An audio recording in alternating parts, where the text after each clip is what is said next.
हाँ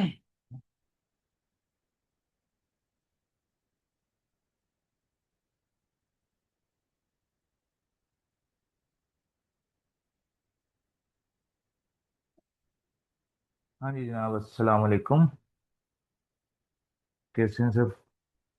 उम्मीद है सब खैरियत से होंगे।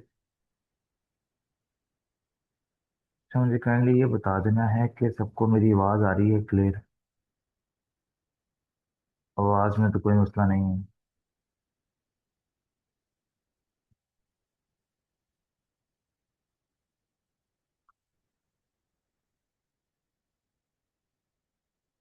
हाँ, मेरी आवाज़ सबको आ रही है? ठीक। बोलो। अच्छा जी।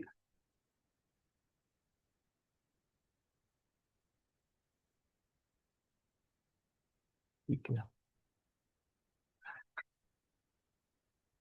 अच्छा, मुझे एक चीज़ बतानी है बेटा कि कोई ऐसा बच्चा है जो पहली दफ़ा क्यूएम पढ़ रहा है और पहले एक दफ़ा भी क्यूएम नहीं पढ़ी है?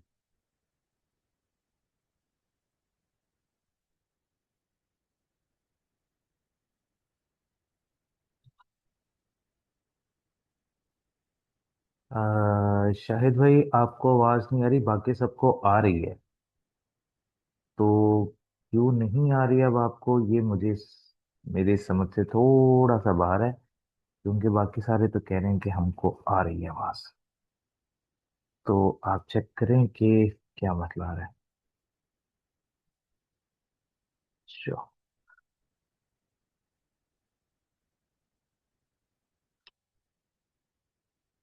हाँ, अच्छा। हम बेसिकली अब जो बात करने लगे हैं, पुराना सब्जेक्ट था वो हमारा था क्यूएम के नाम से था। अब वो क्यूएबी के नाम से चला गया। ठीक है।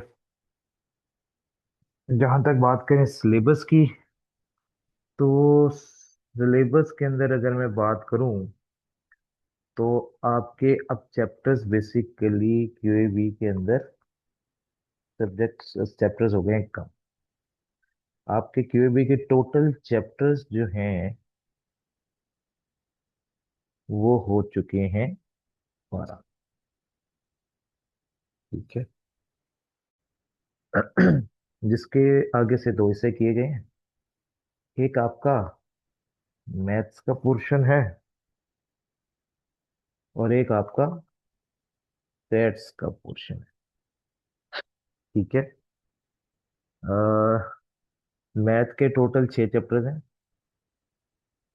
6 चैप्टर्स आपके मैथ के हैं और 6 ही चैप्टर्स आपके स्टैट्स के बचे होते हैं।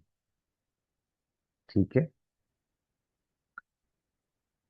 लेकिन ये बिल्कुल आपने नहीं समझना कि 50% पेपर इसमें से आएगा, 50% इसमें से आएगा। ये कतई तौर पे गलत है। ऐसा कुछ नहीं होने वाला। ये मैं पहले ही बता रहा हूँ। कि आप कहो यार, अच्छा यार 50 मार्क्स का मैथ आएगा, 50 मार्क्स का स्टैट आएगा, तो चलो एक हिस्सा तैयार कर लेते हैं, एक हिस्सा थोड़ा वीक भी रह जाए तो चल जाएगा। तो ये वाला काम नहीं सोचना। तो ये वाली चीज तो आप बिल्कुल जहन से निकाल दें। ठीक है। तैयारी करनी है तो पूरी करनी है, और कोई चीज छोड़नी नहीं है, क्योंकि कब किसी किस्मत क्या खराब निकला है कुछ नहीं पता लगता। क्यों? क्योंकि आपका और आपके साथ वाले का पेपर डिफरेंट है। आपको पेपर जो आएगा हो सकता है आपके साथ वाले को सेम पेपर ना आए। हाँ, कुछ सवाल रिपीट हो जाए, वो एक अलग कहानी है। लेकिन डिटो कॉपी नहीं आ सकता। ठीक है। तो एक जो चीज अपने जहन में ये बिठा लें कि किसी को पेपर सेम आने वाला नहीं है। ठीक है।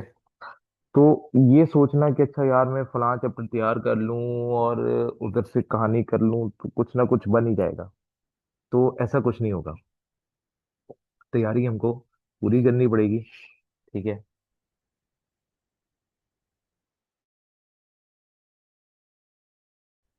वरना फिर रिजल्ट का जिम्मेदार आप खुद होगे। बाकी जहां तक मेरी बात है, ठीक है, जो मैंने तैयारी करवानी है, जो मैंने चीजें करवानी है, एक चीज ध्यान में रखनी है। ये मैं पहले दिन से बात कर रहा हूँ। जो जो चीजें मैं करवाऊंगा वो सारी चीजें आपने साथ साथ करनी है, किसी चीज को छोड़ना नहीं है। ठीक है। ये नहीं है कि यार आज हमने लेक्चर ले लिया कल हमने छोड़ दिया, खैर है एक चीज। अच्छा, आपको एक दो टॉपिक ऐसे लगेंगे यार ये तो मुझे आते हैं, ठीक है, लेकिन उनमें फिर भी कोई ना कोई नई चीज निकल के आएगी सामने। वो आप क्लास लोगे, चीजें पढ़ोगे, तो आपको पता लगेगा अच्छा यार इसके अंदर और क्या क्या था। ठीक है, आपके लिहाज से वो आपको आता होगा, लेकिन कुछ ना कुछ आपको नया सीखने को जरूर मिलेगा। ठीक है। तो ये हमने बिल्कुल नहीं करना कि यार हम आधी क्लासें ले लें, आधी क्लासें छोड़ दें। ठीक है। और पेपर में जाके बैठ जाएं। तो सिलेक्टिव स्टडी नहीं करनी, सबसे इंपॉर्टेंट चीज है यार। तो काइंडली इस सेलेक्टिव स्टडी से परहेज करें और चीजों को समझें, कॉन्सेप्ट लें उसका। ठीक है, रट्टा लगाने की कोशिश ना करें। कई बच्चे होते हैं यार वो रट्टा लगाना शुरू कर देते हैं और फिर रट्टे के चक्कर में मारे जाते हैं। ठीक है ना। देखो, ये तो है पीआरसी का लेवल, फर्स्ट लेवल है, आसान लेवल है। इधर कई दफा किस्मत चल जाती है। ठीक है, आपके तुक्के ठीक हो जाते हैं, आप किसी ना किसी तरह पास होके निकल जाते हो, इधर मेहनत नहीं करते हो। जब इधर मेहनत नहीं करते ना, तो फिर जब कैफ में आते हो ना, तो कैफ में भी फिर मेहनत करने की आदत खत्म हो जाती है, क्योंकि आपने आदत ही नहीं बनाई मेहनत करने की। सीए के अंदर जिस तरह से स्टडी करनी चाहिए आप उस तरह से स्टडी करते ही नहीं हो फिर। तो यार ये वाला काम नहीं करना। ठीक है। जी बेटा, करवाऊंगा। वालेकुम सलाम। मैंने बेटा सारे चैप्टर्स रिवाइज करवाने हैं, यानी कि स्पीड अप होगी हमारी चीजें। ऑब्वियस ही बात है, उतनी डिटेल नहीं होगी जितनी डिटेल एक प्रॉपर क्लास में होती है। ठीक है। ठीक है, लेकिन स्पीड अप होगी चीजें, मतलब तेजी से की जाएंगी। ये शाहिद भाई को आवाज क्यों नहीं आ रही? ये सारे बताओ यार, इस शाहिद भाई को की आवाज आ रही है? निजामी भाई को लगता है आवाज चली गई है। निजामी भाई का कोई और ही प्रॉब्लम है। बाकी सबको आ रही है ना आवाज?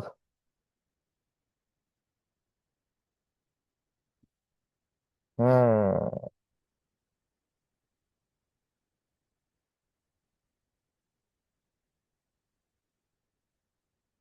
सबको क्लियर आ रही है? जिनको क्लियर नहीं आ रही ना उनका भी बता देता हूँ, उनका इंटरनेट लैग कर रहा होगा।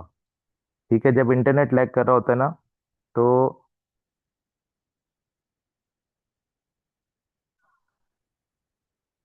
ठीक है ना, तो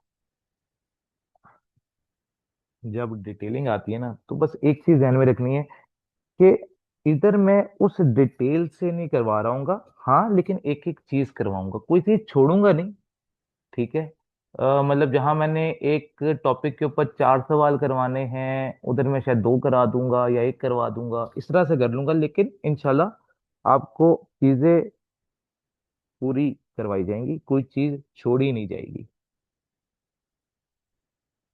यार शाहिद भाई को कोई बता दें कि एक बार रीज्वाइन करके देख लें, क्योंकि मेरे पास अभी टाइपिंग की कोई जगह आ नहीं रही जहां से मैं उनको बता सकूं, और उनको आवाज तो मेरी आ नहीं रही। तो उनको कहीं रीज्वाइन करके देख लें, शायद आवाज क्लियर हो जाए। पॉसिबिलिटी हो सकती है। ठीक है।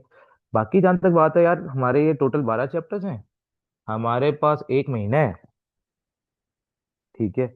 और इस 1 महीने के अंदर हमने जो है बेसिकली इन 12 चैप्टर्स को कवर करना है, और जितना मेरे से डिटेल में हो सका उतनी डिटेल में करवा दूंगा। ठीक है। लेकिन वही वाली बात है कि आपको डेली का काम डेली करना है। जो काम आपको जैसे कहा जाएगा आपने वैसे करना है। जो चीज मैं मना करूंगा उस चीज को आपने नहीं करना है। ये भी एक चीज ध्यान में रखनी है। ये नहीं है कि यार ये जो मैं कह रहा हूँ वो तो चलो, जो मैं चीजें कहूंगा ना सिर्फ उसी तरह तैयार करना है। इंशाल्लाह इंशाल्लाह आपको पेपर में कभी कोई मुश्किल नहीं आएगी। लेकिन बात यह है कि चीजें आपको वही करनी है जो मैं आपको बता रहा हूँगा। ठीक है। तो जिस डिटेल में बताऊंगा, जो जो चीजें बताऊंगा वो तमाम चीजें आपको करनी है। तो अगर आप वो तमाम चीजें करेंगे तो इंशाल्लाह इंशाल्लाह आपका पेपर इस अटेम्प्ट में पास हो जाएगा। आपको मुश्किल नहीं आएगी। ओके होगी बात। अच्छा, बाकी आपकी तरफ से कोई सवाल है? ठीक है, आप कुछ पूछना चाह रहे हो तो आप लोग पूछ सकते हो। ठीक है, सवाल जो भी हैं अभी आप पूछ लेंगे। जब एक बार मैं टॉपिक स्टार्ट कर दूंगा फिर मैं किसी के सवाल नहीं लूंगा। तो इसलिए जो भी आपने सवाल पूछने हैं वो आप अभी पूछ सकते हो। ठीक है, एनी क्वेश्चन?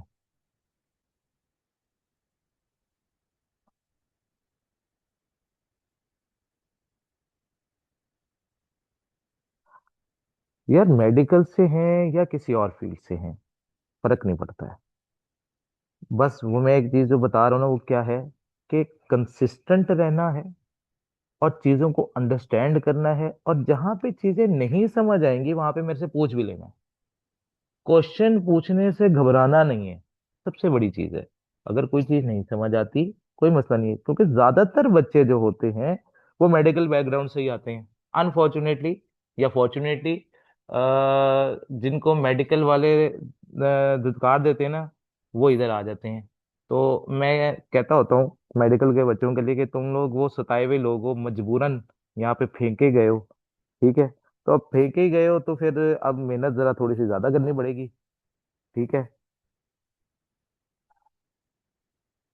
प्रैक्टिस के लिए मैं आपको मटेरियल प्रोवाइड किया करूंगा। ठीक है, कुछ एमसीक्यूज फॉर्मेट में होगा, कुछ सॉल्विंग प्रॉब्लम में होगा। ठीक है, तो नहीं बेटा, ओल्ड अब नहीं यूज करनी, क्योंकि जाहिर सी बात है सिलेबस चेंज हुआ है, चीजें चेंज हुई हैं। तो ओल्ड वाली अब आप यूज नहीं करेंगे। ठीक है, नई वाली होगी जो यूज होगी। ठीक है, तो इस चीज का आपने ख्याल रखना है। और काइंडली ऐसे बहुत हार्ड क्वेश्चन आते हैं। ठीक है, नहीं बेटा, हमने कोशिश ये करनी है जितने मर्जी मुश्किल क्वेश्चन आ जाए। नहीं बेटा, ये यूट्यूब पे अवेलेबल नहीं होगी रिकॉर्डिंग। ये जो है CMADZ के जो आपका पोर्टल है उस पे ही अवेलेबल है। यूट्यूब पे शायद एक या दो लेक्चर्स अवेलेबल हो जाए, इससे ज़्यादा अवेलेबल नहीं होंगे। और मैं जो करवाऊंगा यहाँ पे वो न्यू स्कीम के अकॉर्डिंग होगा सारा। ठीक है, और जो असाइनमेंट होगी वो मैं इसी क्लास में कराऊंगा जो न्यू स्कीम के अकॉर्डिंग होगी। ठीक है, वो असाइनमेंट भी मैंने इस, जब हमारा सिलेबस खत्म हो जाएगा उसके एंड पे मैं आपको असाइनमेंट करवाऊंगा। ठीक है, और जो प्रैक्टिस मटेरियल होगा बाय द टाइम आपको साथ साथ में कुछ चैप्टर वाइज देता रहूंगा, वो आपने साथ साथ जरूर करने होंगे। ओल्ड बुक यूज कर सकते हैं, लेकिन अगर कोई मिक्स टॉपिक वाली जैसे मेरी असाइनमेंट होती है वो मिक्स होती है, मैं कभी भी चैप्टर वाइज नहीं बनाता। तो चैप्टर वाइज अगर मैं एक चीज नहीं बना रहा तो जाहिर सी बात है मेरे टाइप की अगर कोई असाइनमेंट है तो वो आप यूटिलाइज ना करें। बाकी चैप्टर वाइज जो चीजें चलती हैं उनको आप ले सकते हो, यूज कर सकते हो। बस ये ध्यान में रखना कि पुरानी वाली स्कीम से नई वाली स्कीम में चैप्टर 13 14 15 निकल गया है, तो उससे रिलेटेड कुछ ना पढ़िएगा। ठीक है, बाकी क्वेश्चंस करें, मना नहीं है, लेकिन जो सबसे जरूरी चीज है जो मैं मना करता हूँ स्ट्रेट अवे, वो है आईकैप का क्वेश्चन बैंक। आईकैप का जो स्टडी टेक्स्ट के साथ उसके क्वेश्चंस दिए हुए हैं वो हमने नहीं करने होते हैं, वो मैं मना करता हूँ। ठीक है, लेकिन अभी न्यू स्कीम के मुताबिक नई किताब आई है, उसको मैं रिव्यू कर रहा हूँ अभी। ठीक है, तो उसको मैं एक बार रिव्यू कर लूँ फिर मैं आपको बताऊंगा कि ये नई वाला क्वेश्चन बैंक आप इस्तेमाल कर सकते हो कि नहीं कर सकते। उसका मेरा रिव्यू भी कंप्लीट नहीं हुआ है। पुराने क्वेश्चन बैंक जो है क्यूएम का वो नहीं करना है, ये मैं स्ट्रेट अवे आपको बता रहा हूँ। ठीक है, उसको करने का आपको इतना फायदा नहीं होगा, क्योंकि उसके अंदर जो क्वेश्चंस उन्होंने दिए हुए, जो एमसीक्यूज उन्होंने दिए हुए, वो ऐसे क्वेश्चंस हैं जो कभी जिंदगी में टेस्ट हो ही नहीं सकते 2 मार्क्स के क्वेश्चन में। ठीक है, तो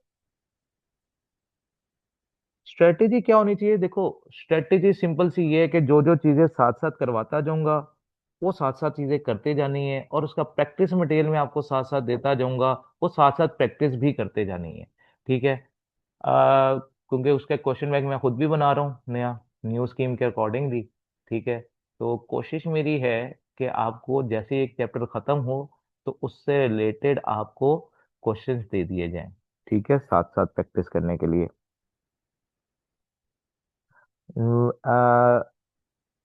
परेशान नहीं होना यार, कोई हार्ड नहीं है, कुछ नहीं है मुश्किल हमें। हम करेंगे ना सवाल। ठीक है। आईकैप की बुक मैं आपको वही बता रहा हूँ, आईकैप की बुक करनी चाहिए या नहीं करनी चाहिए ये मैं आपको बताऊंगा अभी, क्योंकि नई वाली बुक मैंने पूरी तरह से रिव्यू नहीं की। तो रिव्यू में करूंगा।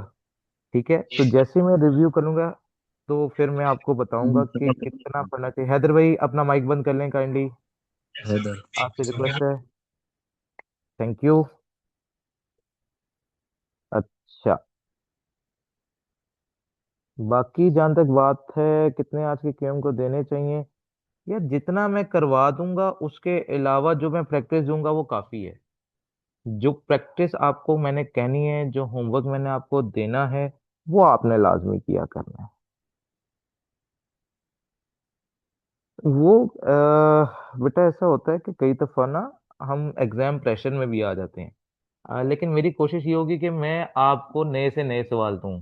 देखो, एक सवाल तो मैं करवाऊंगा, फिर मेरे कुछ टेस्ट होंगे, वो टेस्ट में कंडक्ट करवाऊंगा। उस टेस्ट में मेरी कोशिश ये होगी कि ऐसे सिनेरियोज क्रिएट करके दूं जो आपके लिए अनसीन सिनेरियोज हैं, क्योंकि अनसीन सिनेरियोज को जब तक आप टैकल नहीं करोगे, ठीक है, तब तक आप नहीं चल सकते।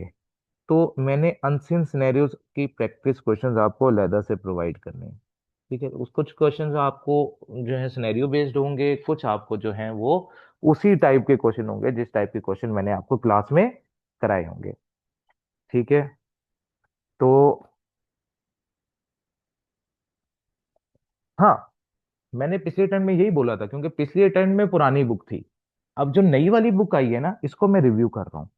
क्योंकि मैंने कुछ एक दो दोस्तों से बात की थी, तो वो कह रहे थे कि इस दफा चेंजेस कुछ बेहतर लाया है आई कैप अपनी स्टडी, क्योंकि उसको भी समझ आ रही थी कि उसका जो क्वेश्चन बैंक है वो इररेलीवेंट हो चुका हुआ है। जिस तरह की उसका क्वेश्चनिंग मेथड है ना आई कैप का, उसके अंदर वो जो क्वेश्चन बैंक था वो इररेलीवेंट था बहुत ज्यादा।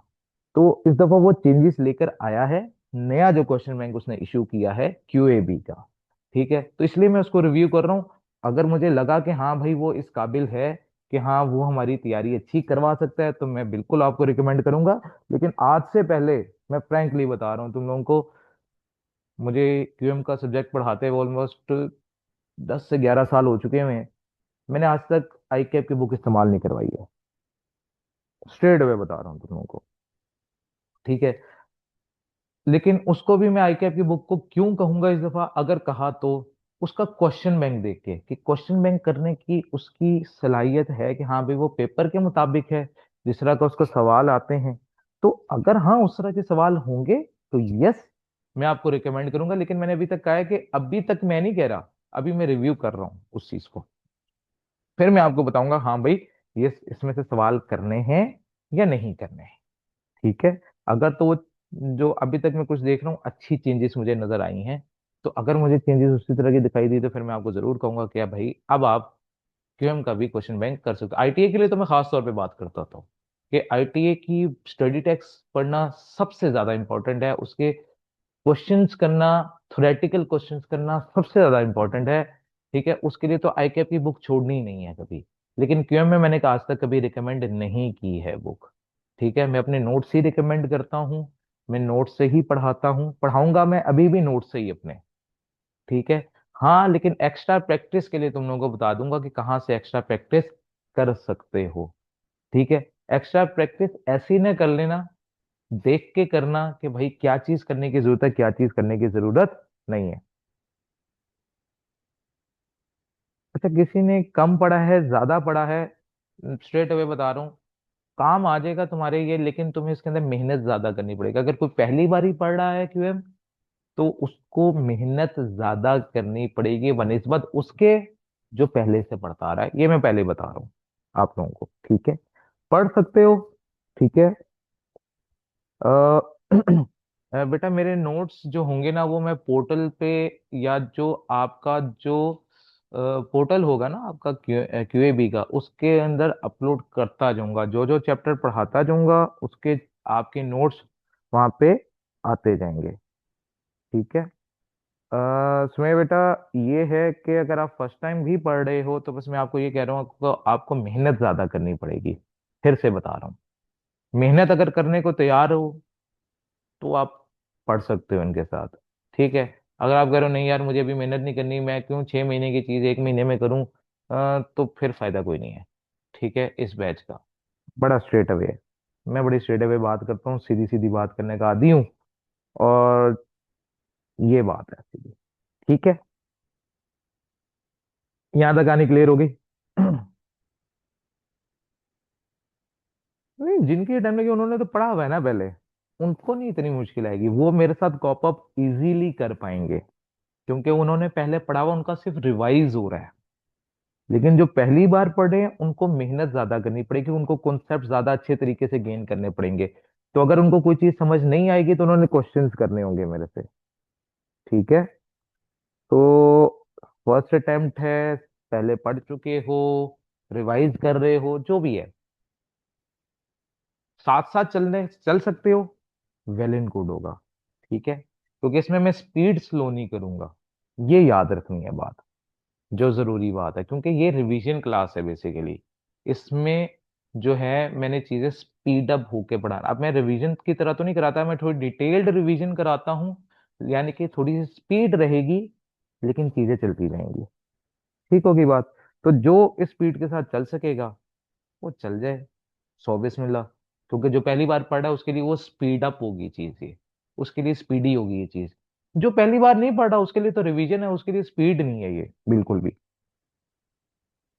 जी बेटा, रोजाना एक ही क्लास हुआ करेगी, 7 बजे से लेकर तो 9 बजे तक। ठीक है। 7 to 9 डेली क्लासेस हैं, अटेंड कर लें। तो हमने ये डेली बेस पे किया करनी है क्लास, हफ्ते इतवार की कंफर्म क्लास नहीं होगी। ठीक है। Monday to Friday confirm class है। ठीक है। मंडे टू फ्राइडे जो है हमारी क्लास 7 to 9 होगी। ठीक है।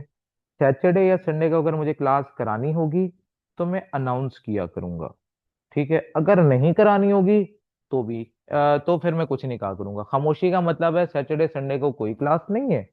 और अगर मैंने सैटरडे संडे को क्लास रखनी है तो फिर मुझे मैं अनाउंसमेंट करूंगा, अनाउंसमेंट के ऊपर चलेगा। जी बेटा, पूरा सिलेबस कराऊंगा, अनाउंसमेंट बेस्ड होगी। ठीक है। सैटरडे संडे की क्लास डन होगी बात। चलो, लो जी, आज हम अपना लेक्चर नंबर 1 स्टार्ट करने लगे। ठीक है। लेक्चर नंबर 1 जो है, मैं बेसिकली स्टार्ट करने लगा हूँ चैप्टर 8 से। ठीक है। चैप्टर नंबर 8 से हम कहानी शुरू कर रहे हैं। चैप्टर नंबर 8 का नाम क्या है? ठीक है। Measure of location. ठीक है। और इसके अंदर हम दो हिस्से करेंगे। मेजर ऑफ लोकेशन एक हिस्सा है। तो ये कब तक हो जाएगा कंप्लीट? बेटा 1 मंथ की क्लासेस हैं, तो इंशाल्लाह आज क्या तारीख है? 10 है। बहुत ज्यादा चला गया तो 12 तक चला जाएगा। तो 12 तारीख तक मैक्सिमम ये सिलेबस खत्म कर देंगे। ठीक है। मेरी कोशिश है उससे पहले ही हो जाए। डन।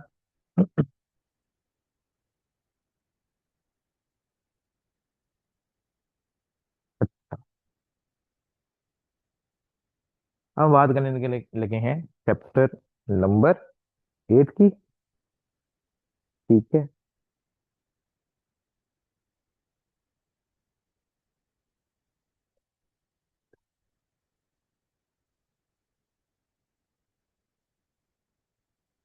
एक मिनट देना मुझे।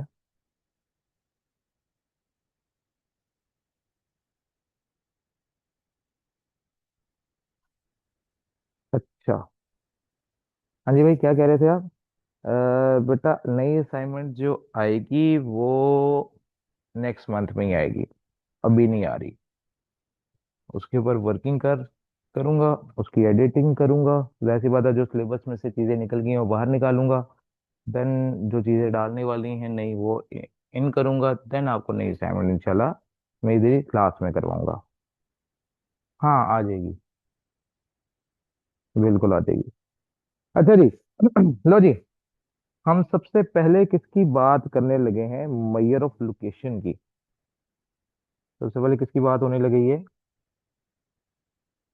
मैयर ऑफ लोकेशन की। मैयर ऑफ लोकेशन क्या है? देखो, उसने क्या कहा? Statistical measure which defines the centre of the data among which the data has the tendency to concentrate। तो मैयर ऑफ लोकेशन है क्या? जिसके इर्द गिर्द मेरा डाटा घूम रहा है, यानी कि centre value of the data. अब centre value of the data हमारे लिए क्या है? जिसके ऊपर मेरा सारा ध्यान जा रहा हो। क्या हो? जिसके ऊपर मेरा सारा ध्यान जा रहा है, वो मेरे लिए क्या है? Centre value of the data, यानी कि एवरेज है। ठीक है, मैयर ऑफ लोकेशन यानी कि मैं एवरेज की अंदर बात करूंगा यहाँ पे। तो एवरेज कैलकुलेट करने का क्या तरीका है? एवरेज मेरी नजर में वो है जिसके अंदर मेरा क्या जा रहा है? कंसंट्रेशन जिसकी तरफ मेरा हो रहा है। अब हमने कहा एवरेज कैलकुलेट करने के हमारे पास कितने तरीके हैं। तो एक तो हमें जनरल रूल आता है, वो कौन सा है कि एवरेज कैसे कैलकुलेट की जाती है? तो हमने कहा जी, एक तो हमारी नजर में आम लेमन लैंग्वेज में एवरेज क्या है कि जितनी नंबर ऑफ वैल्यूज मेरे पास मौजूद हैं उन सबको ऐड कर दो, टोटल नंबर ऑफ वैल्यूज पे डिवाइड कर दो। तो एक एवरेज तो मेरे जहन में ये आती है, जो आम लोगों के जहन में एवरेज का फॉर्मूला आता है, दैट इज कॉल्ड मीन। ये एवरेज का कौन सा तरीका है? मीन। फिर एक तरीका होता है मीडियन, और एक तरीका होता है मोड। मीन जो भी मैंने बात की कि जितनी नंबर ऑफ वैल्यूज हम सबको ऐड करेंगे और टोटल नंबर ऑफ वैल्यूज पे क्या कर देंगे? डिवाइड कर देंगे, तो हम कहेंगे कि भाई ये किसका फॉर्मूला है?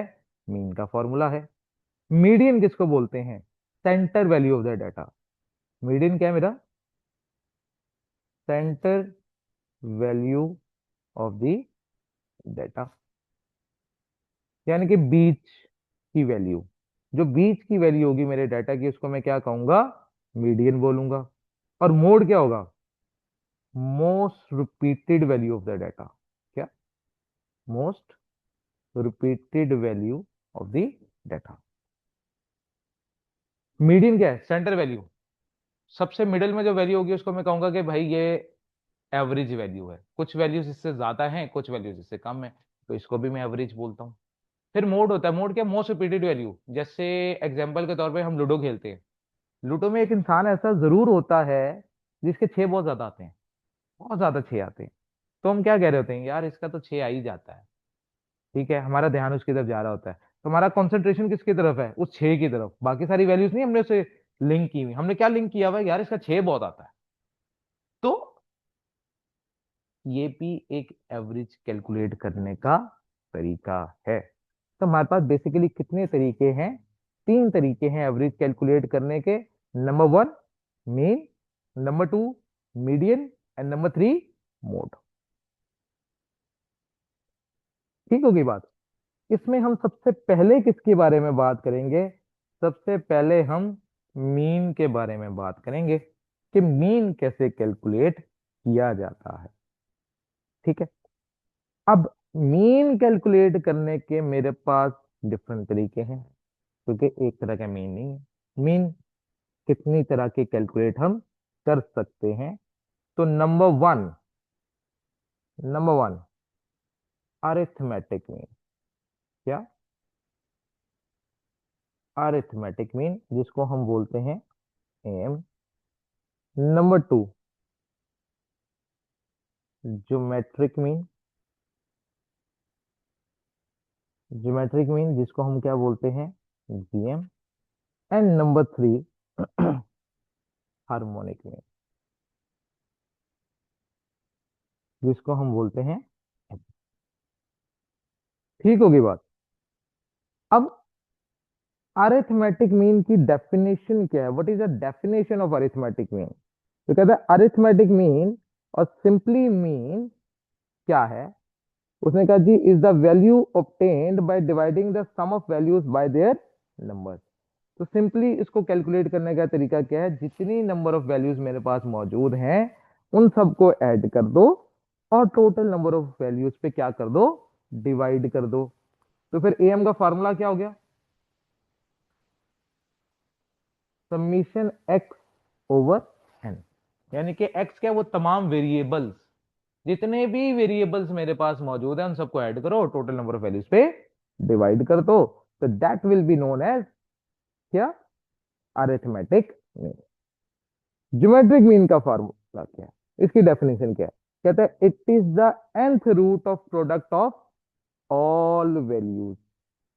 nth root of product of all values. What is mean by product? Product का मतलब होता है मल्टीप्लाई करना। ठीक है। तो nth root of product of all values यानी कि x1 x2 x3 इन सबको आपस में मल्टीप्लाई करते जाएं। जितनी नंबर ऑफ वैल्यूज है उनको मल्टीप्लाई कर देंगे और उनका nth रूट ले लिया जाएगा। तो it is the nth root of product of all values. फिर आ जाते हैं किसकी तरफ? किसकी डेफिनेशन की तरफ? हार्मोनिक मीन की तरफ। हार्मोनिक मीन की डेफिनेशन क्या है? It is the reciprocal of arithmetic mean of reciprocal of values. ये इसकी डेफिनेशन है। अब ये डेफिनेशन पढ़ के तो हमारी जो अंग्रेजियां होती हैं वो वैसे ही बेड़ा गर्क हो जाता है, बिखर जाती हैं। फिर उनको समेटना शुरू कर देते हैं हम, ये क्या चीज है भाई? तो it is the reciprocal of arithmetic. What is mean bye reciprocal? Reciprocal का मतलब क्या है? रेसिप्रोकल होता है कि डिनोमिनेटर को न्यूमरेटर में ले जाओ और न्यूमरेटर को डिनोमिनेटर में ले आओ। तो arithmetic, it is the reciprocal of arithmetic mean. तो अरिथमेटिक मीन का फॉर्मूला ये था। ठीक है, अरिथमेटिक मीन का फॉर्मूला था हमारे पास ये वाला। इसका हम जब रेसिप्रोकल लेंगे तो डिनोमिनेटर से चीज न्यूमरेटर में जाएगी तो एन ऊपर चला जाएगा, डिवाइडेड बाय। कहता है जी it is a reciprocal of arithmetic mean of reciprocal of values. तो वैल्यूज का भी क्या लेना है? रेसिप्रोकल लेना है। तो एक्स का रेसिप्रोकल लोगे तो क्या आएगा? 1/x। तो इसका फॉर्मूला क्या हो जाएगा? N divided by summation 1/x।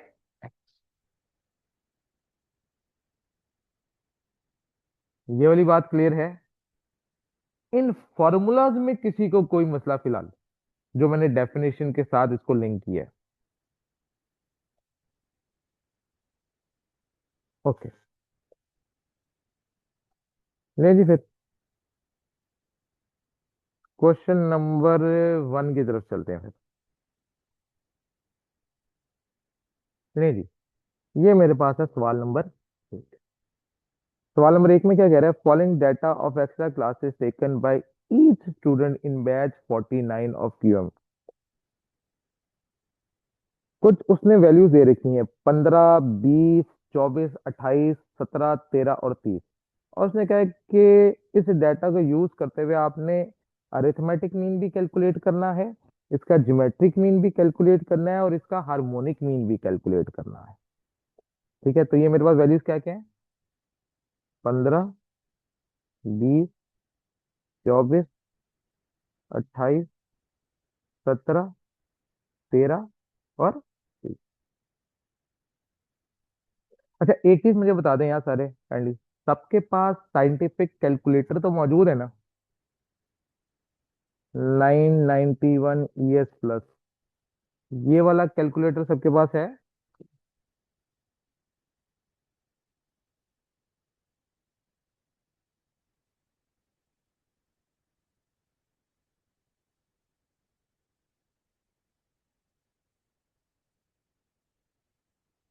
ठीक हो गया, क्योंकि ये कैलकुलेटर होना सबसे ज्यादा जरूरी है, इसके बगैर गुजारा नहीं चलना। तो ये सबके पास कैलकुलेटर लाजमी मौजूद होना चाहिए। ठीक है, तो ये कैलकुलेटर होगा तो आधी चीजें हमारी जिंदगी की आसान हो जाएंगी, क्योंकि अभी मैंने बहुत सारी चीजें हैं जो आपको डायरेक्टली कैलकुलेटर पे कैलकुलेट करना सिखानी है। ठीक है, इसमें बहुत सारी ऐसी चीजें हैं जो कैलकुलेटर पे डायरेक्टली कैलकुलेट हो जाती हैं, तो लिहाजा सबके पास ये वाला कैलकुलेटर लाजमी होना चाहिए।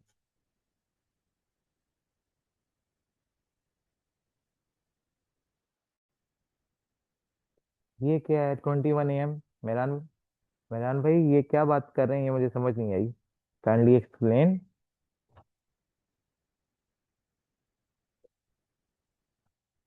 अच्छा, ठीक है, सॉरी, अच्छा हम हाँ ठीक है, ओके। ओके, मैं कुछ और बात कर रहा था, उधर कुछ और आ गया अचानक से, ठीक है ठीक है ठीक है। तो अरिथमेटिक मीन का फॉर्मूला क्या था, सबको ऐड कर देंगे, 15 + 20 + 24 + 28 +17 +13 +30 डिवाइडेड बाय 7। तो कितना आ गया आंसर? 21। बिल्कुल ठीक है। फिर इसके बाद मैंने क्या कैलकुलेट करना था, इसी का ज्योमेट्रिक मीन कैलकुलेट करना था। तो हमने कहा जी nth रूट, यानी कि 7th रूट, ठीक है, इंटू 15 × 20 × 24, क्योंकि मल्टीप्लाई करना था इस दफा सब वैल्यूज को, multiply 28 multiply 17 multiply 13 multiply by 30। क्या आंसर आ गया?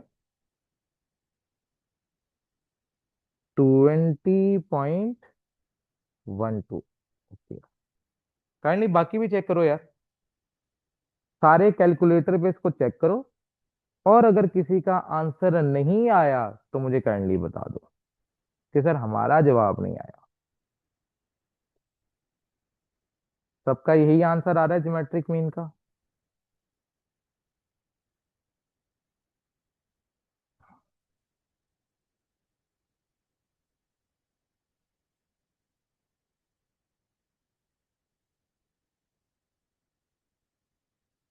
ठीक हो गया। फिर हम किसकी तरफ चले गए, हार्मोनिक मीन की तरफ। हार्मोनिक मीन का फॉर्मूला क्या था? N divided by summation of 1/x। तो हर एक का 1/x लेंगे, तो पहली वैल्यू थी 15, तो 1/15। फिर नेक्स्ट की क्या आ गई, 1/20। अगले की क्या आ गई, 1/24। फिर नेक्स्ट की आ गई 1/28, 1/17, फिर 1/13, फिर 1/30। ठीक होगी बात? तो इन सबको हमने ऐड किया तो क्या आंसर आ गया? 19.27। चेक करें जी, यही आंसर है कि नहीं है? काइंडली सारे चेक करके बताएं मुझे कि क्या हार्मोनिक मीन का आंसर यही आया है या कुछ और आया है।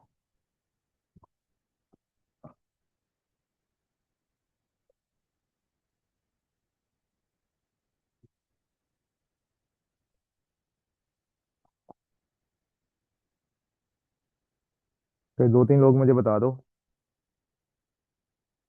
ठीक है, 19.27 ही आ रहा है। ओके, चलो डन हो गया। फिर ये तो हमने बात कर ली थी किसकी, हम फार्मूला की तरफ वापस आते हैं। ये हमने बात की थी अरिथमेटिक मीन के फार्मूला की, ज्योमेट्रिक मीन के फार्मूला की, और हार्मोनिक मीन के फार्मूला की, लेकिन ये कब? जब डाटा मेरा क्या है, रॉ डाटा है। क्या है? रॉ डाटा है, या नॉन फ्रीक्वेंसी डिस्ट्रीब्यूटेड डाटा है। लेकिन अगर सवाल में मुझे क्या नजर आ जाए, फ्रीक्वेंसी नजर आ जाए, तो फ्रीक्वेंसी नजर आ जाएगी तो फिर अरिथमेटिक मीन का फॉर्मूला क्या होगा? तुमने कहा था फॉर्मूला होगा summation of F x divided by summation of F. ये अरिथमेटिक मीन का फॉर्मूला बन जाएगा जब फ्रीक्वेंसी नजर आए तब। ज्योमेट्रिक मीन का फॉर्मूला क्या बनेगा? समीशन एफ और अंदर क्या रखा जाएगा, x1 की पावर f1, x2 की power f2, and so on, जितनी भी मेरी x की वैल्यूज होंगी उनकी फ्रीक्वेंसी उनके साथ ले ली जाएगी। बेटा एंटी लॉग वाला है, लेकिन एंटी लॉग वाला हमारे सिलेबस में नहीं आएगा कहीं भी। वो एंटी लॉग पता कब लगता है, जब बहुत बड़ी बड़ी वैल्यूज आ जाए, तो तब कई दफा ये आंसर नहीं दे पाता।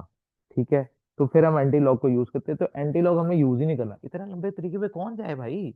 हमारे पास पेपर में इतना वक्त ही मौजूद नहीं है। तो एंटी लॉग वाले फार्मूले को तो सीखना ही नहीं है, वो तो वैसे ही जहन से निकाल दो भाई, क्योंकि एंटी लॉग वाला तरीका इतना लंबा है कि वो 2 नंबर के सवाल में पूछ ही नहीं सकता। वो तो हाँ रिटर्न पेपर होता, फिर मैं कहता यार एंटी लॉग वाला फार्मूला भी कर लो। ठीक है, तो एंटी लॉग वाला फार्मूला तो वैसे ही छोड़ दें, उससे वैसे ही जान छुड़ाएं, क्योंकि वो 2 नंबर के सवाल में, 2 नंबर के क्वेश्चन के अंदर वो एंटी लॉग का क्वेश्चन कभी पूछ ही नहीं सकता। ओके होगी बात, कोई मसला। फिर आ गया हार्मोनिक मीन। हार्मोनिक मीन का फार्मूला क्या है, summation F divided by summation F over x. ये हार्मोनिक मीन का फार्मूला लगाएंगे जब मुझे फ्रीक्वेंसी नजर आएगी तब। तो फ्रीक्वेंसी में अरिथमेटिक मीन का फार्मूला ये है, जियोमेट्रिक मीन का ये है, और हार्मोनिक मीन का ये वाला फार्मूला जो है वो अप्लाई करना है। और इसके लिए हमने देखना है क्वेश्चन नंबर, अल्लाह भला करे, क्वेश्चन नंबर 2। अभी क्वेश्चन नंबर 2 है। क्वेश्चन नंबर 2 का मुझे अरिथमेटिक मीन भी कैलकुलेट करना है, ज्योमेट्रिक मीन भी कैलकुलेट करना है, और हार्मोनिक मीन भी कैलकुलेट करना है। अब अरिथमेटिक मीन का फॉर्मूला क्या था, हमने कहा जी अरिथमेटिक मीन का फॉर्मूला था summation F x over summation F. तो समीशन एफ एक्स के लिए पहले मुझे किसका कॉलम बनाना पड़ेगा, एफ एक्स का कॉलम, क्योंकि सम हमेशा बाद में होता है, पहले हमेशा मल्टीप्लाई होता है। बोर्ड मैथ्स रूल क्या कहता है कि पहले मल्टीप्लाई करो फिर ऐड करो। तो पहले मैं मल्टीप्लाई करूंगा किसको, एफ एक्स को। तो एक कॉलम किसका बनेगा, एफ एक्स का बनेगा। जी बिल्कुल बेटा होता है, इसमें कोई शक नहीं है, लेकिन वो मैंने आपको इसके साथ में सिखाना, बाद में बताऊंगा कि आज वो उसकी क्या सिनेरियो है। वक्त के साथ साथ आएगी बारी, हर चीज की बारी आएगी, लेकिन अपने वक्त से आएगी। तो एक कॉलम किसका बनाएंगे हम, एफ एक्स का बनाएंगे। ठीक है, 9 × 4, एफ एक्स के लिए मुझे दोनों को मल्टीप्लाई करना है, तो 9 × 4 36, 12 × 3 36, 14 × 2 28, और 18 × 3 54। ओके होगी बात। अब मुझे फार्मूला क्या लगाना था, summation F x, arithmetic mean calculate करने के लिए। तो क्वेश्चन नंबर 2 की बात करने लगे हैं हम, अरिथमेटिक मीन कैलकुलेट करना था, तो फार्मूला था summation F x over summation F. तो एफ एक्स का टोटल कर दो मुझे, 36 + 36 + 28 + 54। तो ये टोटल कितना हो जाएगा, 154। ठीक हो गया, तो 154 ये आ गया, divided by summation of F. Frequency का टोटल कितना आ गया, फ्रीक्वेंसी का टोटल भी कर दो मुझे। तो फ्रीक्वेंसी का 4 + 3 7 8 9 12, इसका टोटल कितना आ गया, 12। तो 54 डिवाइडेड बाय 12, तो आंसर कितना आ गया, 12.83। फिर इसके बाद क्या कैलकुलेट करना था मुझे, ज्योमेट्रिक मीन कैलकुलेट करना था। यहां तक सारे, किसी को कोई मसला, अरिथमेटिक मीन तक, anyone any question.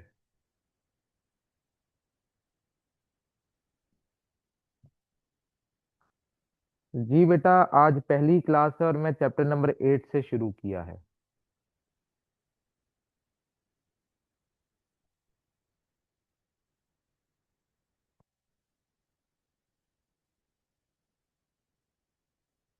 Summation F x1 की पावर f1, x2 की power f2, and so on, xn की पावर fn। अब ज्योमेट्रिक मीन इसी सवाल का क्वेश्चन नंबर 2 का। ऐसे ही बेटा, दिल कर रहा था कि 7 से नहीं करते, 8 से करते हैं। उसमें तुम लोग बोर हो जाते हो असल में। थ्योरी का चैप्टर होता है, ठीक है, तुम लोग बोर होना शुरू कर देते हो। तो मैंने कहा चलो वो बाद में पढ़ा दूंगा मैं, कोई मसला नहीं है। तुम लोगों को पता नहीं क्यों बोरिंग लगना शुरू हो जाता है वो वाला। बेटा 9 बजे। अच्छा जी, समीशन एफ कितना कैलकुलेट किया था? समीशन एफ था 12,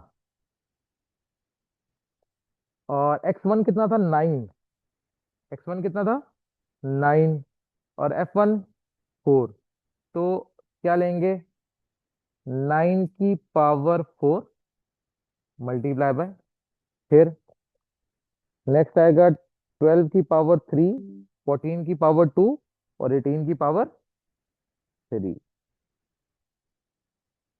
ठीक है, तो 12 की पावर आ गई 3, मल्टीप्लाई बाय 14 की पावर 2, और 18 की पावर 3। तो लगाएं भाई फार्मूला और बताएं क्या आंसर आया।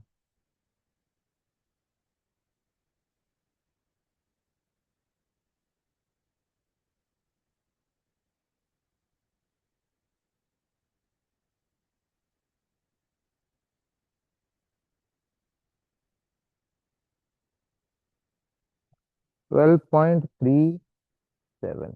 ओके, फिर आ जाएगा हार्मोनिक मीन। हार्मोनिक मीन का फॉर्मूला क्या था? Summation F divided by summation F over x. तो समीशन एफ कितना था? 12, क्योंकि समीशन एफ का टोटल था 12। ठीक है, फिर एफ फ्रीक्वेंसी, पहले की फ्रीक्वेंसी कितनी थी? 4। तो 4 डिवाइडेड बाय 9, प्लस दूसरे की फ्रीक्वेंसी कितनी थी? 3। तो 3 divided bye 12, plus 2 divided by 14। तीसरे की फ्रीक्वेंसी कितनी थी? 3 डिवाइडेड बाय 18। बताएं जी इसका आंसर क्या आया।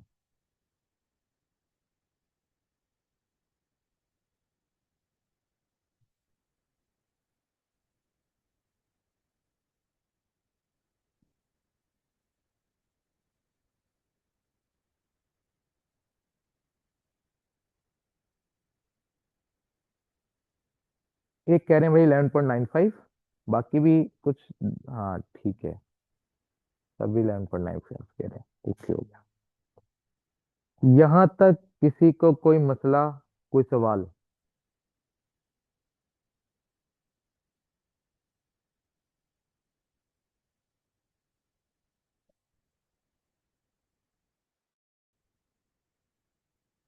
अगर किसी का कोई सवाल हो तो वो मुझसे साथ साथ पूछ सकता है। ठीक है, जैसे कि एक दो बच्चे कह रहे थे कि हम पहली बार पढ़ रहे हैं, तो अगर उनके जहन में कोई सवाल हो तो पूछ लें। ठीक है।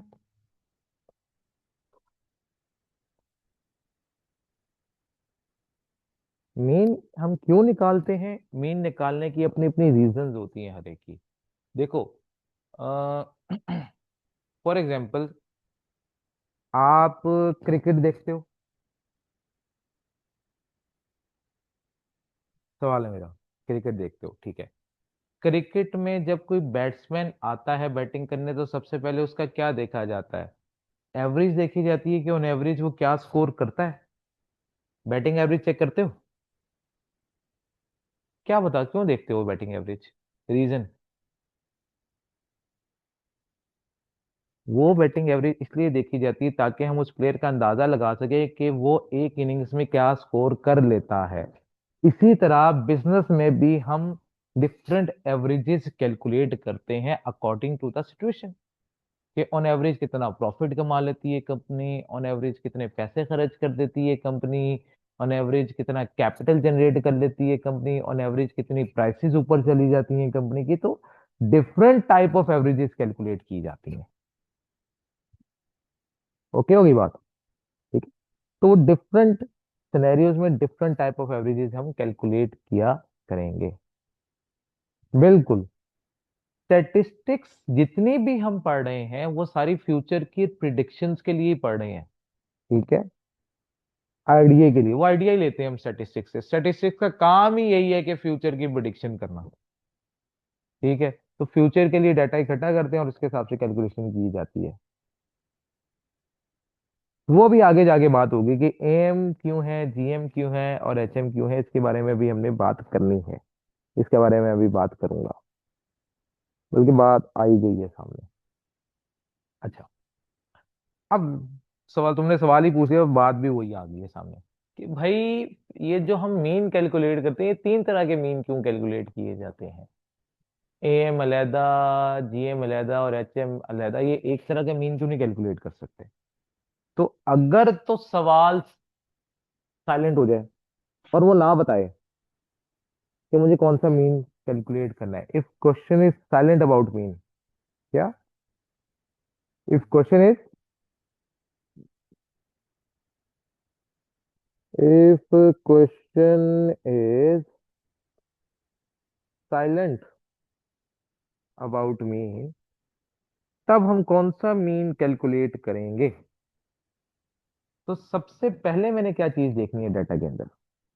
सबसे पहली चीज मैं क्या देखूंगा? नंबर वन, कोई स्पीड, कोई एक्सेलरेशन, ठीक है, कोई टाइम, कोई ट्रेवल, इस किस्म का सिनेरियो तो गिवन नहीं है। Speed, time, travel, distance, acceleration etcetera given in the question. अगर इस किस्म की कोई भी चीज अवेलेबल हुई तो फिर हम इसके ऊपर क्या अप्लाई करेंगे? हार्मोनिक मीन अप्लाई कर दिया करेंगे। हाँ हाँ हाँ हाँ हाँ, एम नहीं आया करेगा, ये किसने कह दिया डायरेक्ट एम लगाएंगे? ना ना ना ना ना ना ना ना, गलत होगी बात। सबसे पहले हमें देखना है डाटा किस किस्म का गिवन है। अगर डाटा के अंदर टाइम, डिस्टेंस, ट्रेवल, इस किस्म की कोई भी चीज हुई और उसने पूछा कि भाई मीन कैलकुलेट कर दो, तो हमेशा हार्मोनिक मीन कैलकुलेट करके देंगे। ठीक है।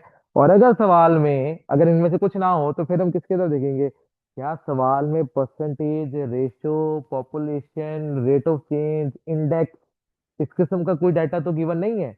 अगर इस किस्म का कोई डाटा गिवन है तो फिर ज्योमेट्रिक मीन कैलकुलेट किया जाएगा। फिर ज्योमेट्रिक मीन कैलकुलेट करके देंगे।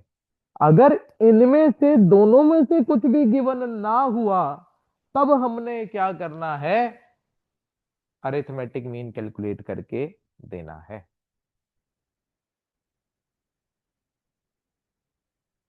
बेटा ये पोर्टल पे हसन भाई, ये पोर्टल पे अपलोड हो जाएंगे। पोर्टल जो है ना, इसका CMADZ का, इसके अंदर आपको ये पोर्टल पे सारे नोट्स अवेलेबल होंगे। वहां पे मैंने ये साथ साथ अपलोड करता जाऊंगा जो जो चैप्टर पढ़ा रहा हूँ। ठीक है।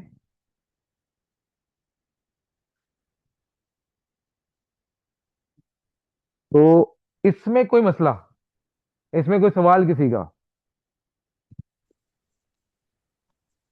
If question is silent about mean,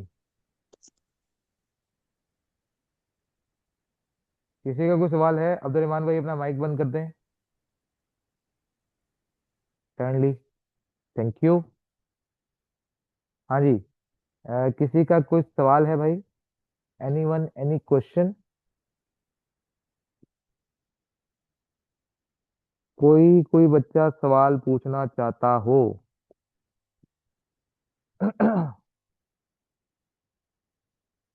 group और अनग्रुप क्या है? ग्रुप होता है रॉ डाटा जिसके अंदर, सॉरी, ग्रुप और अनग्रुप, अनग्रुप होता है जिसके अंदर फ्रीक्वेंसी नजर नहीं आ रही। ठीक है ना?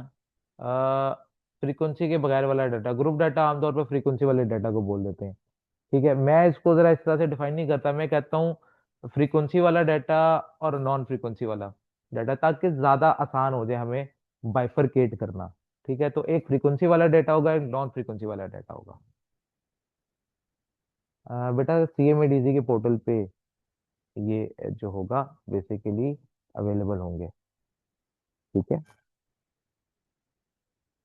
हाँ जी। यहाँ तो कोई मसला, यहाँ तक आनी ओके? चलो ठीक है, आओ जरा फिर।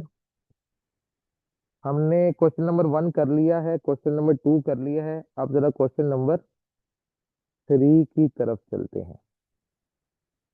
ठीक है, लो जी, क्वेश्चन नंबर 3 पढ़ लें भाई। क्या कह रहा है?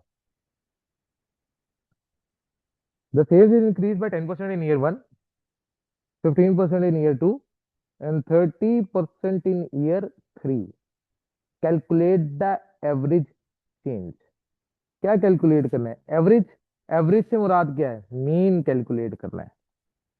ऐसे ही है। तो बताओ कौन सा मीन कैलकुलेट करना है, क्योंकि उसने यहाँ पे बताया ही नहीं कौन सा मीन कैलकुलेट करना है। Very good.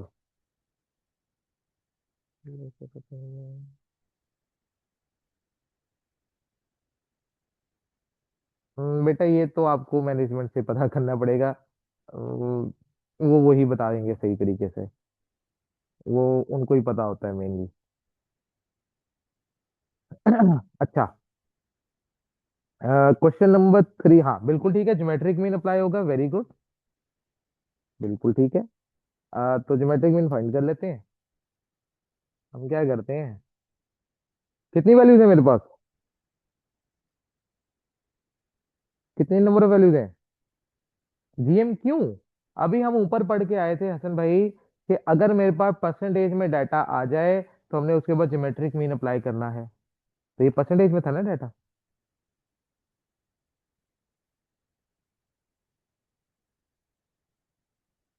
तो 3 वैल्यूज हैं, बिल्कुल ठीक है। कौन कौन सी है जी?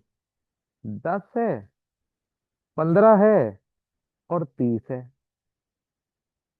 तो बताओ क्या आंसर आया?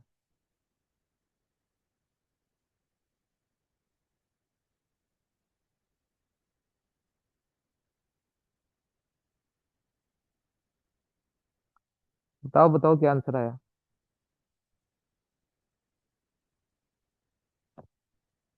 हेलो? 16.5।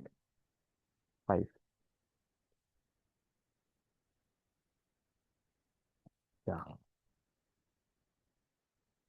क्योंकि इसमें बेटा फ्रीक्वेंसी गिवन ही नहीं है। कहाँ है फ्रीक्वेंसी, मुझे बताओ। कोई फ्रीक्वेंसी का कॉलम नजर आ रहा है यहाँ पे? जब फ्रीक्वेंसी का कॉलम नजर नहीं आ रहा तो फ्रीक्वेंसी वाला फॉर्मूला कैसे लगाऊं?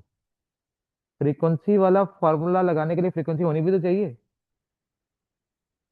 तो डाटा देख के डिसाइड करेंगे कि फ्रीक्वेंसी वाला फॉर्मूला लगेगा या फ्रीक्वेंसी के बगैर वाला फॉर्मूला लगेगा। अच्छा, लिख लिया ये वाला? नोट कर रहे हो साथ साथ वैसे चीजें, कि बस देख रहे हो?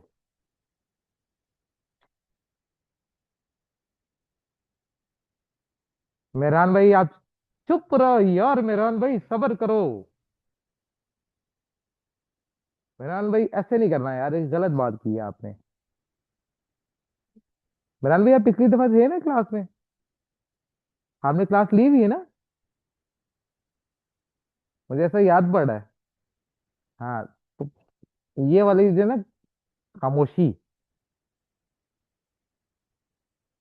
अच्छा, अब लिख रहे हो ना साथ साथ?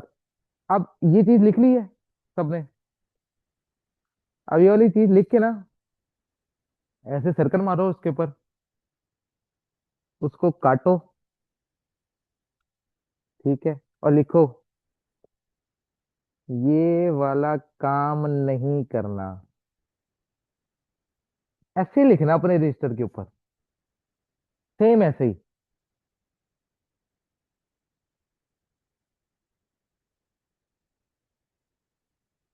ज्यादा भी आ जाती हैं। वो तो भी हम आगे सवाल करेंगे बेटा, जिसमें ज्यादा सवाल भी आया करेंगे, मैं बताऊंगा उसमें क्या करना है हमने।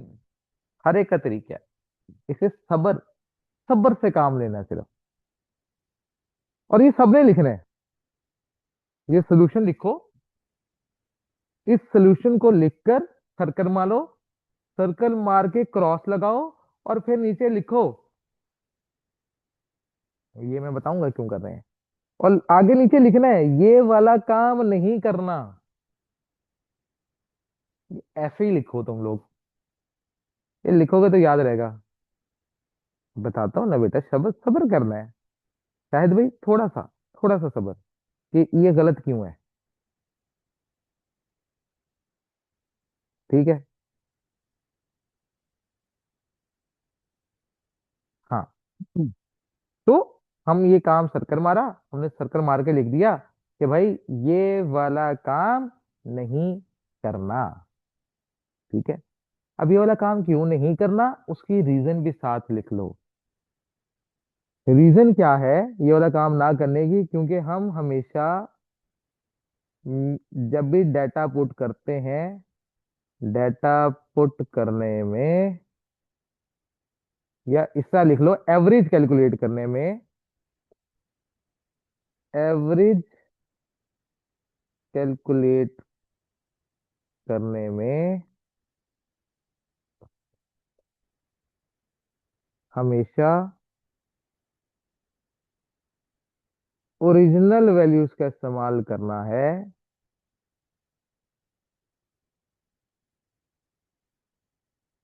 ओरिजिनल वैल्यूज का इस्तेमाल करना है, ना कि इंक्रीमेंटल वैल्यूज का, ना कि इंक्रीमेंटल वैल्यूज का। सात रीजन भी लिख लो। जब भी एवरेज कैलकुलेट करने जाएंगे तो हमेशा ओरिजिनल वैल्यूज का इस्तेमाल करेंगे, इंक्रीमेंटल वैल्यूज का इस्तेमाल नहीं करेंगे। ये बात जहन में बिठा लें।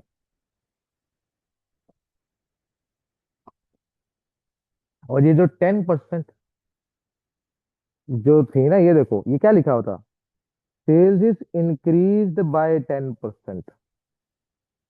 तो ये तो इंक्रीमेंट हुआ ना, सेल्स इज इंक्रीज्ड बाय 10%, तो ये तो इंक्रीमेंटल वैल्यूज थी। ये 15% इंक्रीज था, ये 30%, ये तो इंक्रीमेंटल वैल्यूज थी, ये ओरिजिनल वैल्यूज नहीं थी। मुझे ओरिजिनल वैल्यूज का इस्तेमाल करना था। तो मुझे बताओ, एक चीज 100% होती है तो उसमें जब 10% का इंक्रीज आ जाए तो फिर वैल्यू किधर चली जाती है? 110% पे, 115% पे, 130% पे। इसका थर्ड रूट लेंगे तो ये मुझे बताएगा कि मेरा ज्योमेट्रिक मीन क्या आया। तो बताओ मेरा ज्योमेट्रिक मीन क्या आया?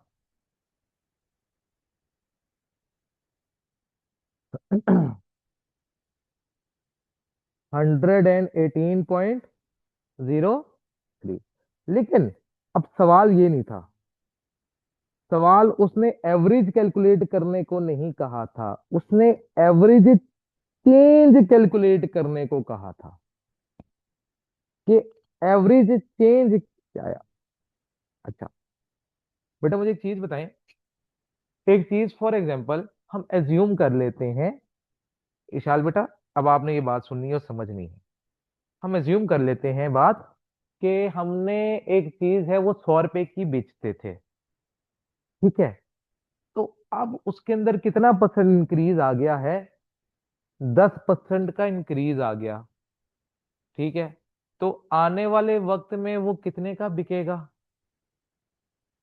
बताओ। 10% इंक्रीज होने के बाद वो चीज कितने की बिकेगी?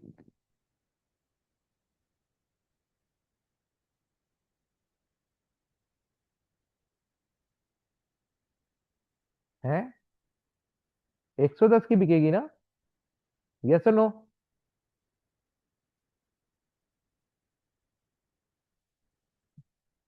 तो जब चीज 110 की बिकेगी तो फिर ओरिजिनल वैल्यू क्या बन जाएगी? 110 बन जाएगी ना? नहीं, 100 की होगी नहीं, मैं इसको एज अ परसेंटेज ले रहा हूं। देखो, हर चीज अपने आप में क्या होती है? 100% होती है, जिसके अंदर इंक्रीज आता है। ओरिजिनल वैल्यू क्या लेंगे? That is 100%। हम तो परसेंटेज यहाँ पे ले रहे हैं, वैल्यू तो ले ही नहीं रहे। हमने कहा जी 100% में 10% का इजाफा हुआ तो वैल्यू कौन सी परसेंटेज पे पहुंच गई? 110% पे पहुंच गई। तो वैल्यू को है क्या है? 110%। अब वो क्या वैल्यू है ये तो मुझे भी नहीं पता। हो सकता है 50 हो सकता है 30 हो। मैं तो उसको वैल्यू के अंदर तो कैलकुलेट ही नहीं कर रहा। मैं उसको किसके अंदर कैलकुलेट करूँ, मैं तो परसेंटेज में कैलकुलेट करूँ। तो हमने कहा ओरिजिनल चीज 100%, उसके अंदर जब 10% का इंक्रीज आया तो वो हो गई 110%, 15% का इंक्रीज आया तो वो हो गई 115%, 30% का इंक्रीज आया तो वो हो गई 130%। ओके हो गया। तो अब जवाब मेरा क्या आता है, 118.03। ठीक है, लेकिन मुझे तो एवरेज चेंज कैलकुलेट करना था। तो अगर मुझे एवरेज चेंज कैलकुलेट करना है तो ओरिजिनल चीज कितने परसेंट थी, 100, 100 माइनस कर दो, तो चेंज कितना आया, 18.03% का चेंज आया। क्योंकि अगर वो मुझसे पूछ लेता कि एवरेज क्या है, तो एवरेज का जवाब होता 118%, लेकिन उसने मुझे एवरेज चेंज पूछा, तो इसलिए ये जवाब अब नहीं होगा, अब ये जवाब मेरा सही माना जाएगा। क्योंकि ओरिजिनल चीज 100% थी, तो 100% मैंने माइनस कर दिया ना। 100 से एवरेज मेरी 118.03 पे गई, तो चेंज कितना आया, 100 से 118 पे गया ना, तो चेंज कितना आया, 18.03% का आया। ये वाली बात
अच्छा यार, परेशान नहीं होया करो। ये कई दफा ना मेरा इंटरनेट तंग करता होता है, ठीक है, तो परेशान नहीं होना इस चीज से। ये कभी कभार मेरा इंटरनेट आखिर किस्म की तंगियां करता है, तो फिर आवाज आ रही है अब?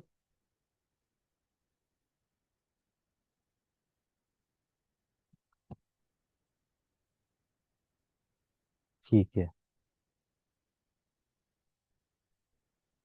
हाँ, अब मुझे बताओ किसी का कोई सवाल है तो। Any one, any question?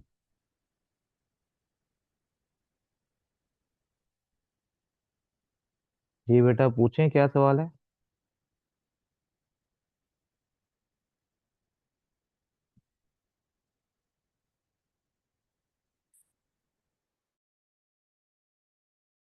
नहीं, डायरेक्ट चेंज कैलकुलेट नहीं कर सकते, हमें इसी तरह चेंज कैलकुलेट करना पड़ेगा, क्योंकि हमें पहले ओरिजिनल वैल्यूज का इस्तेमाल करना है, ओरिजिनल वैल्यूज के थ्रू हम कैलकुलेशन इंक्रीज या डिक्रीज की करेंगे। तो लिहाजा हम्म, हमने 100 से क्यों किया, क्योंकि 100 जो है ओरिजिनल ओरिजिनल वैल्यू हमेशा 100% ही रहेगी ना। तो ये हमने ये जो 110 लिया था, ये ओरिजिनल का ही लिया था ना। तो चीज 100 से एवरेज कहाँ चली गई, 118 पे चली गई ना, 100 से, क्योंकि ओरिजिनल चीज थी 100%, और चेंज आते आते एवरेज चेंज आ चुका था, तो एवरेज वैल्यू किधर पहुंच चुकी थी, 118% पे पहुंच गई। तो ओरिजिनल वैल्यू थी 100%, तो 100 से 118 पे चली गई, तो चेंज कितना आया,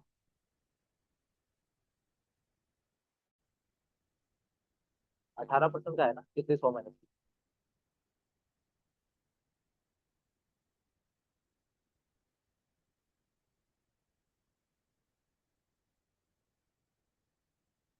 या एक और एग्जाम्पल। क्या बेटा, क्या सवाल पूछा? हाँ, हमेशा 100, क्योंकि परसेंटेज है ना, ओरिजिनल अमाउंट हमेशा 100% होगी, तो हमेशा 100 ही माइनस होगा, बिल्कुल। हमेशा 100 ही माइनस होगा। ओके होगी बात? कोई मसला?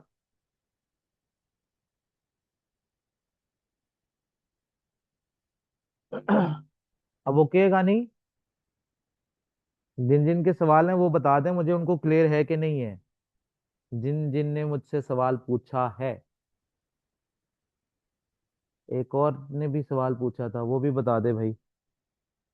क्या था? अरमीन बेटा, क्लियर है बात या नहीं?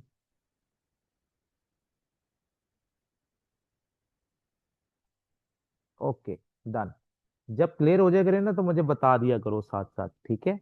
ताकि ना मुझे पता लग जाए कि हाँ भाई तुम लोगों को बात क्लियर हो गई है कि नहीं हो गई। ओके। अगर ये बात क्लियर होगी। ये सर, ये टोटल चेंज का एवरेज है, हाँ टोटल। नहीं, ये टोटल एवरेज जो चेंज हुआ है वो उसके अंदर चेंज कितना है, हाँ। चेंज, एवरेज नहीं है ये। एवरेज के अंदर चेंज कितना आया ये बताया उसने। चेंज का एवरेज नहीं है, एवरेज का चेंज है। यस। अगर ये बात समझ आ चुकी है तो क्वेश्चन नंबर 4 कर दो मुझे फटाफट। 2 मिनट लगाओ सारे।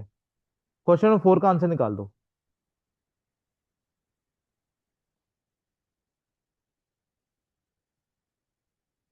लगाओ जरा अपनी तिकड़म। 2 मिनट लगा के, खैर है।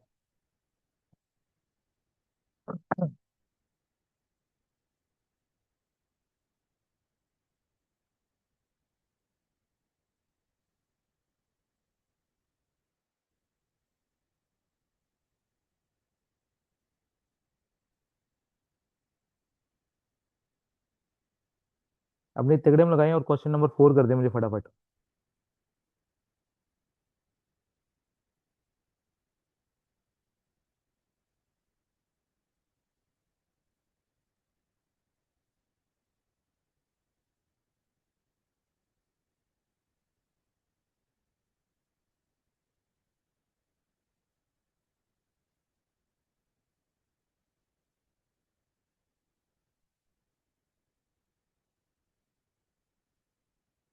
10.47। 3.49। दो जवाब आ रहे हैं मेरे पास।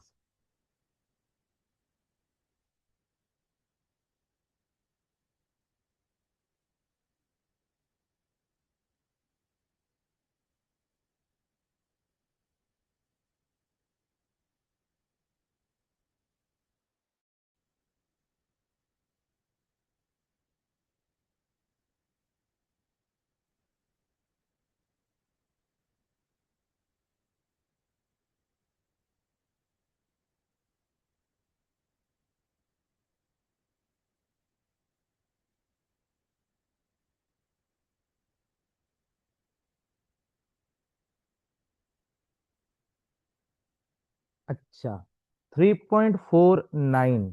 ठीक है। ये जितने बाकी हैं ना इनके गलत हैं जवाब।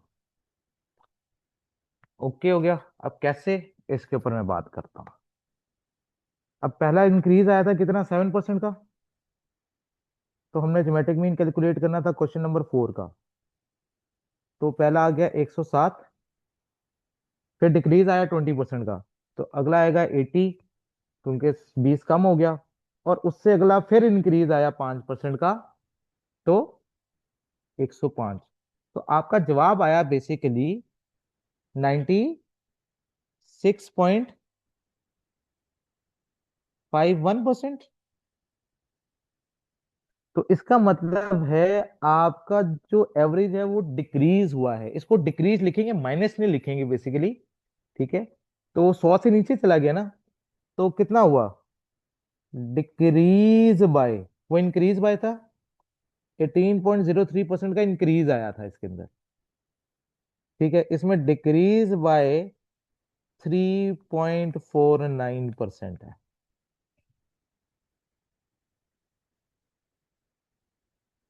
हाँ बेटा, यही तो गलती हम एग्जाम में भी करते हैं। क्योंकि एग्जामिनर को भी पता है तुम क्या मिस्टेक कर सकते हो। तो एग्जामिनर ना आपके लिहाज से भी आंसर देता है उसके अंदर। प्लस माइनस नहीं लिखना, सिर्फ डिक्रीज लिखना है हमने से। ना प्लस लिखेंगे ना माइनस लिखेंगे। इंक्रीज या डिक्रीज की फॉर्म में इसको लिखा जाएगा। ये बात समझ लें। ओके हो गई हसन भाई बात?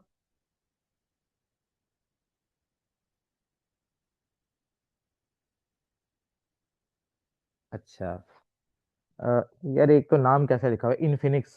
इन्फिन यार अपने नाम लिख लिया करो, कुछ नहीं जाता कोई। यहाँ पे आपको जज नहीं कर रहा।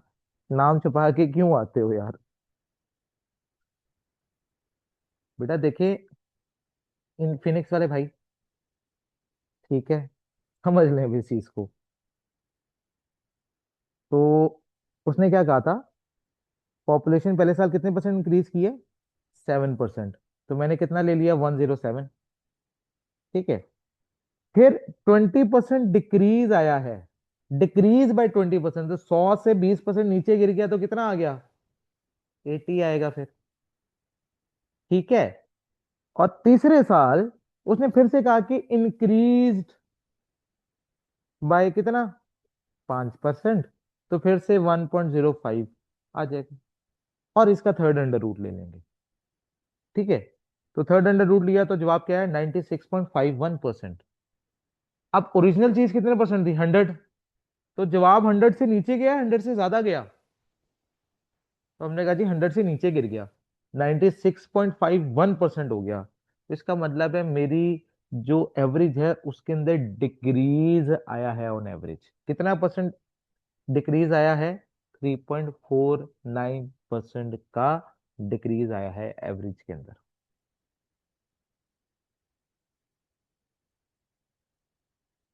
तो इनफिनिक्स वाले भाई बात क्लियर है?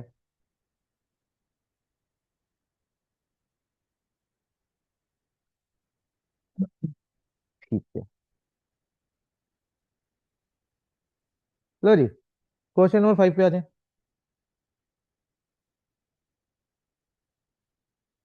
हाँ, आपके कैलकुलेटर पे आंसर माइनस में आएगा, लेकिन मैं इसको 100 से कंपेयर करता होता हूँ। देखो, कंपैरिजन करते हैं, ये प्लस माइनस नहीं लिखना ना, हमने बेसिकली कंपैरिजन करना है। लाइक फॉर एग्जांपल, वैसे ही एक बात कर लेता हूं मैं, आसान अल्फाज में। मैं कहता हूं मेरे पास जेब में 100 रुपए हैं, और आपकी जेब में 150 रुपए हैं। ठीक है। बताओ जी, कितने का फर्क है? बेटा आप फिर वही लफ्जी मतलब बजा रहे हो, बात सुन लें पहले मेरी पूरी। बताओ, मेरे पास 100 रुपए हैं, आपके पास 150 रुपए हैं, कितने रुपए का फर्क है? 50 का। किसके पास 50? 50 है ना, 50 का फर्क आ रहा है, बिल्कुल ठीक है। तो मैं कह सकता हूं कि मेरे पास 100 है, आपके पास 150 है, तो आपके पास 50 रुपए ज्यादा है।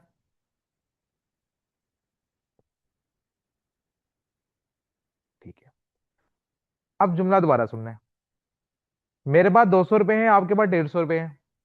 आपके पास वही 150 है, लेकिन मेरे पास 100 से 200 हो गया। अब कितने का फर्क है? अभी भी 50 का ही है, लेकिन इस दफा 50 कम है आपके पास। ऐसे ही है ना, हम ये तो नहीं करना माइनस, माइनस में है आपके 50। मैं इस तरह से नहीं कहूंगा, मैं कहूंगा आपके पास 50 कम है। पहले मैं कह रहा था 50 ज्यादा है, अब मैं कह रहा हूं 50 कम है।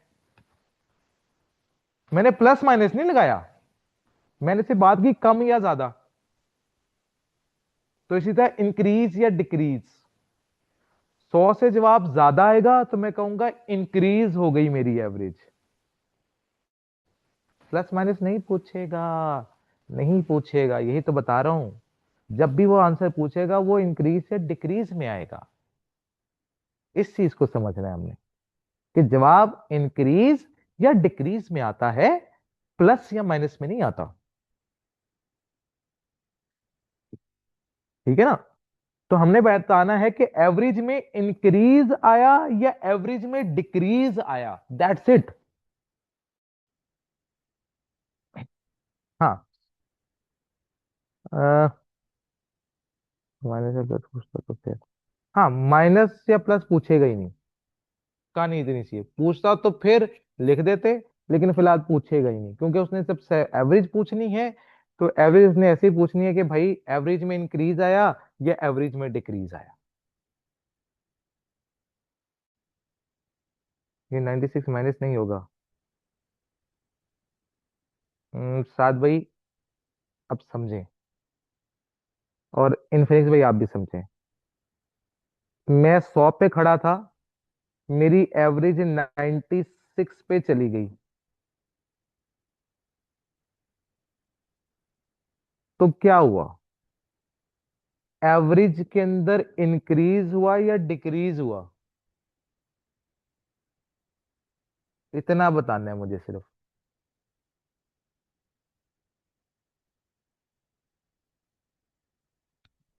बस। जब डिक्रीज हुआ तो मैं भी यही लिखूंगा, डिक्रीज बाय 3.49%। मैंने उसको कंपैरिजन 100 के साथ करना है। ठीक है ना? मैं कहूंगा जी चीज एक 100 पे थी, एक चीज 118 पे चली गई, तो मैं क्या कहूंगा इसमें? कहूंगा डिक्रीज हो गया। आप भी कह रहे हैं उमर भाई, यार, ये किसका है, ये किसका है, किसका है, किसका है ये आवाज आ रही है? ओए इतना गंदा शोर आया था, ये किसका था भाई? अल्लाह, कान हो गए, खराब हो गए। अच्छा, तो हमने सिर्फ बात करनी है, 100 से चीज अगर नीचे जाएगी तो हम कहेंगे डिक्रीज है, 100 से चीज ऊपर जाएगी तो हम कहेंगे एवरेज के अंदर इंक्रीज आ गया। कहानी खत्म।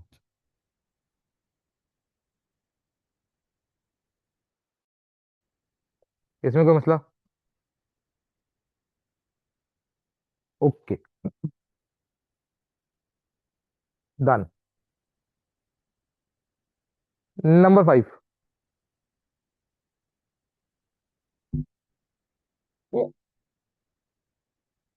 ये वैसे शोर मुझे ही सुनाई दिया था या तुम लोगों को भी सुनाई दे रहा था ये शोर?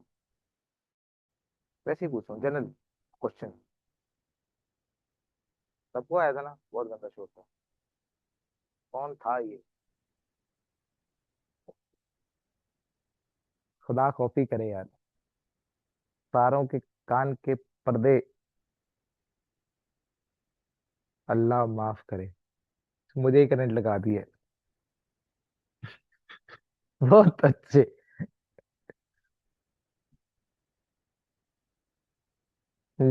जी इनफिनिक्स भाई, आप क्या कहना चाह रहे हैं?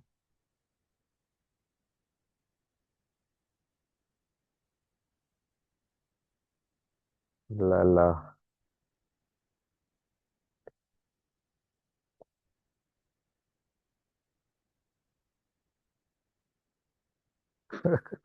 वाकई फटने लगा था भाई कान। अल्लाह ने बचा लिया।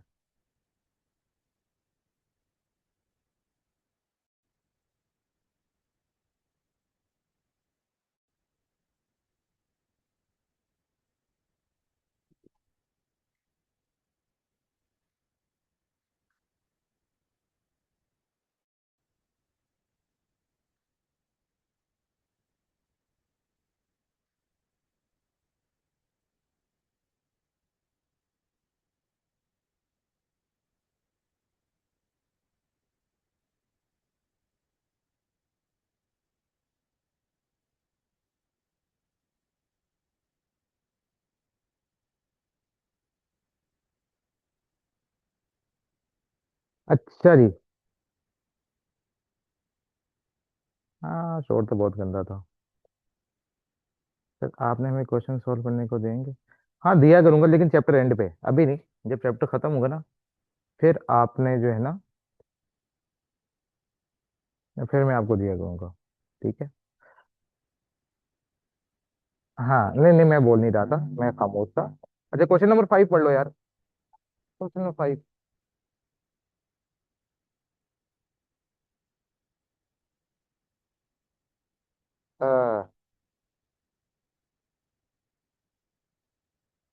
काइंडली रीड क्वेश्चन नंबर 5, और मुझे इसके ऊपर बताएं कि कौन सी एवरेज अप्लाई होगी।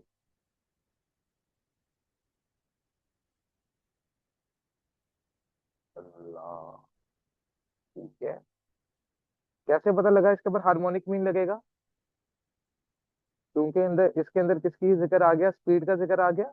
बिल्कुल ठीक है। Three cities A, B and C are equal distance from each other. A motor travels from A to B at a speed of 45 miles per hour and from B to C 50 miles per hour and return to A 42 miles per hour. Find the average speed of the whole journey.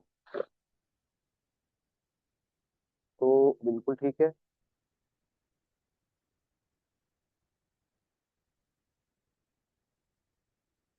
ठीक हो गया।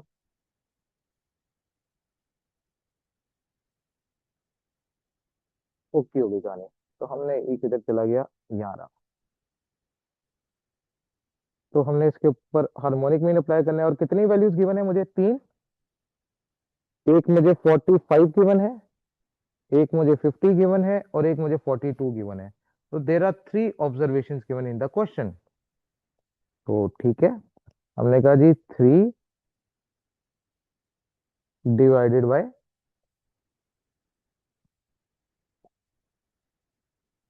1/45 plus 1/50 plus 1/42। तो बता दें जी क्या जवाब आ रहा है। 45.43। काइंडली बाकी भी इस चीज को वेरीफाई कर दें। ठीक है।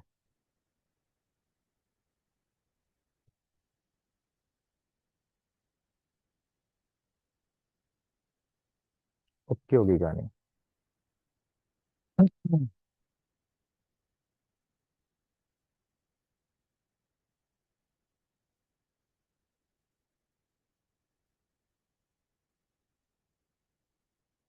बेटा दोबारा चेक कर लें, ये वैल्यूज भी सामने लिखी हुई है। तो चेक कर लें कि आपका जवाब ये अलग क्यों आ रहा है। ये अरिथमेटिक मीन से तो नहीं होगा। स्पीड की बात हो रही है बेटा। स्पीड पे तुमने कहा था हार्मोनिक मीन लगाएगा, तो हमने तो हार्मोनिक मीन अप्लाई करना था, अरिथमेटिक मीन तो अप्लाई ही नहीं करना। Very good. यस। यहां तक अब किसी को कोई मसला, कहानी क्लियर है।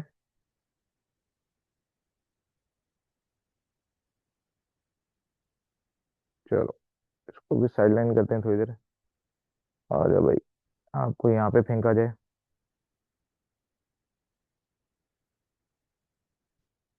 लो जी, क्वेश्चन नंबर 6 पढ़ लें भाई। सवाल नंबर 6। कहता है जी, there are 5 values and mean is 48।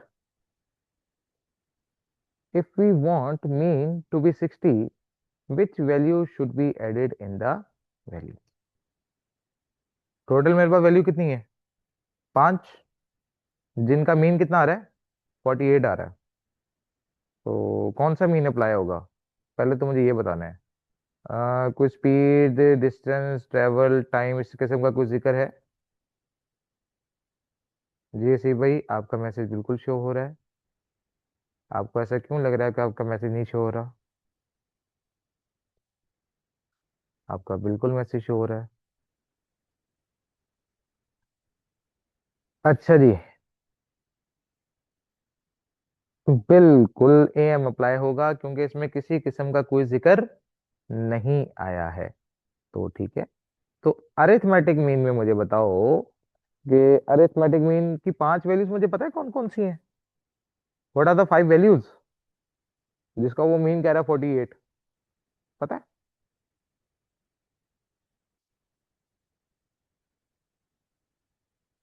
कि वो 5 वैल्यूज कौन कौन सी हैं।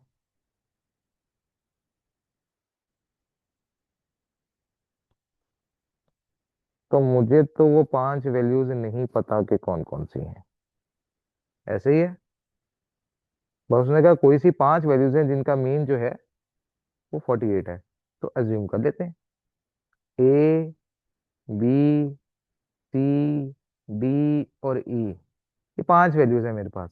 इन 5 वैल्यूज को मैं 5 पे डिवाइड कर दूं तो मेरा आंसर क्या आएगा, 48 आएगा। ऐसे ही है। तो क्या मैं ये बात कर सकता हूँ कि A plus B plus C plus D plus E will be equal to 48 multiply by 5 240। कह सकता हूँ ना, इन पांच वैल्यूज का जो टोटल है वो कितना आ रहा है, 240 आ रहा है। यस और नो?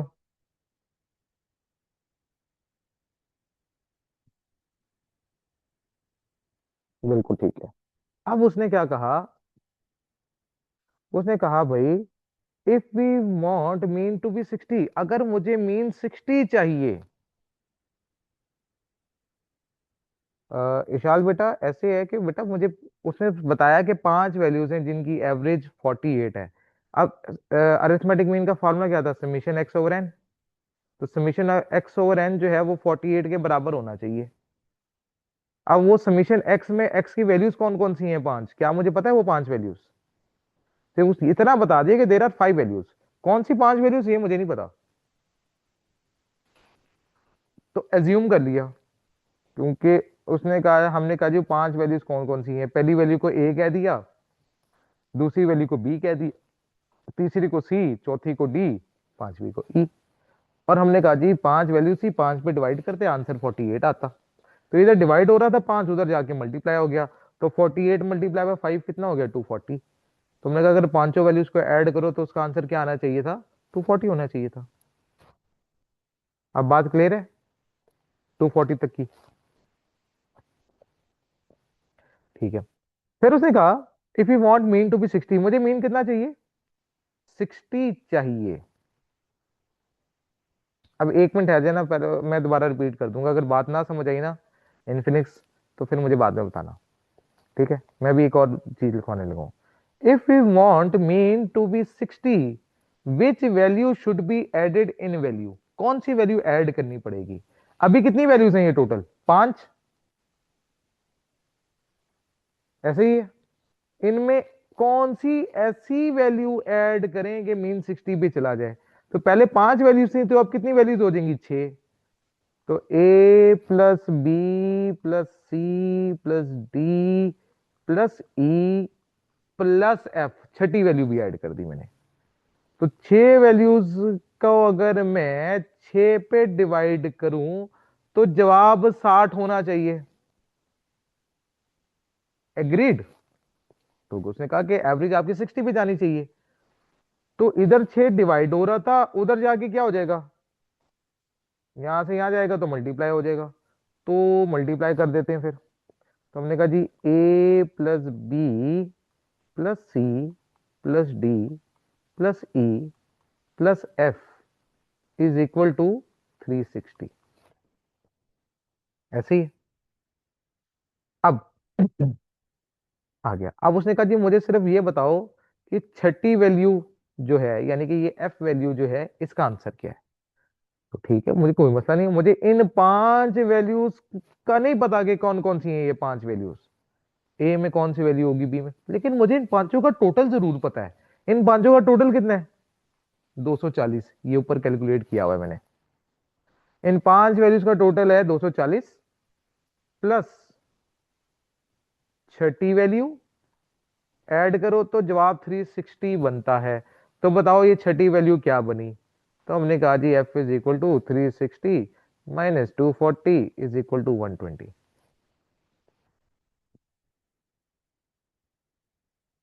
हाँ जी। अब बताओ किसी को कोई मसला इस सवाल के अंदर?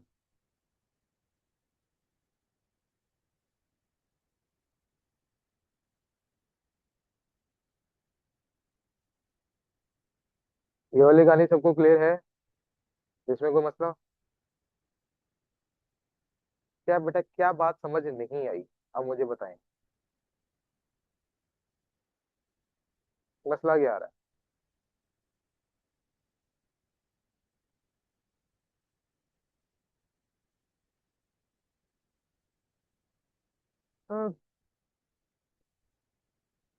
सबसे पहले जुमला बड़ा जुमला क्या लिखा हुआ है, देयर आर 5 वैल्यूज। कितनी वैल्यूज हैं? अब आप दोनों ने मुझे बताना है, बाकी सारे खामोश रहेंगे, बाकी कोई नहीं बोलेगा, सिर्फ आप दोनों बोलोगे जिन दोनों को समझ नहीं आई है। कितनी वैल्यूज हैं टोटल? 5।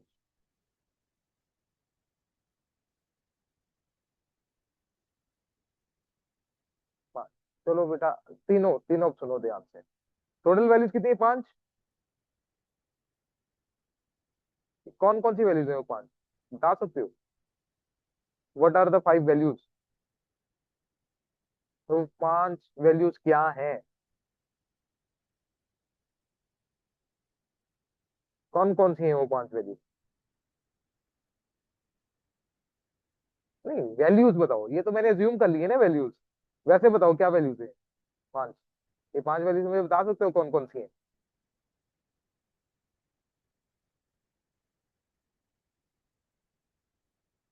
हाँ भाई। इन्फिनिक्स, सीरियस, नहीं पता ना? तो इसलिए मैंने अज्यूम कर ली पांचों वैल्यूज। लेकिन क्या मुझे उनकी एवरेज पता है? उन 5 वैल्यूज की मुझे एवरेज जरूर पता है। कहते हैं उन 5 वैल्यूज का मीन कितना है? 48। तो मीन का फॉर्मूला क्या था? What is the formula of the mean? Summation x over n. तो गिवन नहीं है तो अज्यूम ही करूंगा ना। अब वो 5 वैल्यूज मुझे नहीं पता, तो एक को मैंने क्या नाम दे दिया? पहली वैल्यू को नाम दे दिया ए का, दूसरी को बी का, तीसरी को सी का, चौथी को डी का और पांचवी को ई का। दे दिया।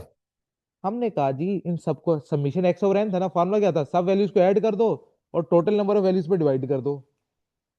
यही फॉर्मूला पड़ा था ना मीन का, कि कोई और पड़ा था?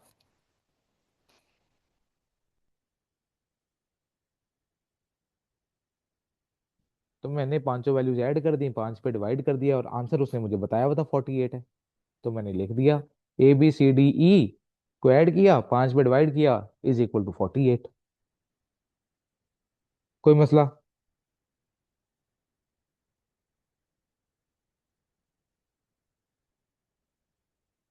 तो जब ये डिवाइड हो रहा था तो दूसरी साइड पे जाके मल्टीप्लाई हो जाएगा। यहाँ पे 5 डिवाइड हो रहा था, वहां जाके मल्टीप्लाई हो जाएगा इक्वल टू के दूसरी साइड पे जाके। ये रूल है ना? हाँ या ना?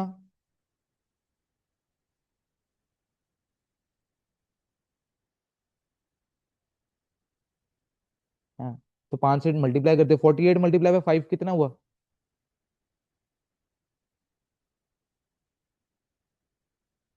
240। तो लिख दिया 240। तो इन पांचों वैल्यूज का टोटल कितना हो गया? 240। फिर उसने कहा एक छठी वैल्यू ऐड कर दो, क्योंकि उसने कहा which value should be added in the value, जो पहले से वैल्यूज मौजूद है उनमें कौन सी एक ऐसी वैल्यू ऐड करें कि मेरा मीन 60 पे चला जाए। तो पहले 5 वैल्यूज थी, जब उनमें एक वैल्यू ऐड करूंगा तो टोटल वैल्यूज कितनी हो जाएंगी? 6 वैल्यूज हो जाएंगी। तो 6 वैल्यूज की एवरेज कितनी आएगी? 60। तो 6 वैल्यूज का टोटल कितना आएगा? 360। उन 5 वैल्यूज का टोटल क्या था? 240 प्लस छठी वैल्यू जो हमें पता ही नहीं है कौन सी ऐड होनी है। लेकिन जवाब मुझे पता है कि सबको ऐड करो तो 360 आता है जवाब। जवाब 360 आता है। तो मैंने कहा छठी वैल्यू कौन सी है, तुमने यहां से कैलकुलेट कर ली। कोई मसला?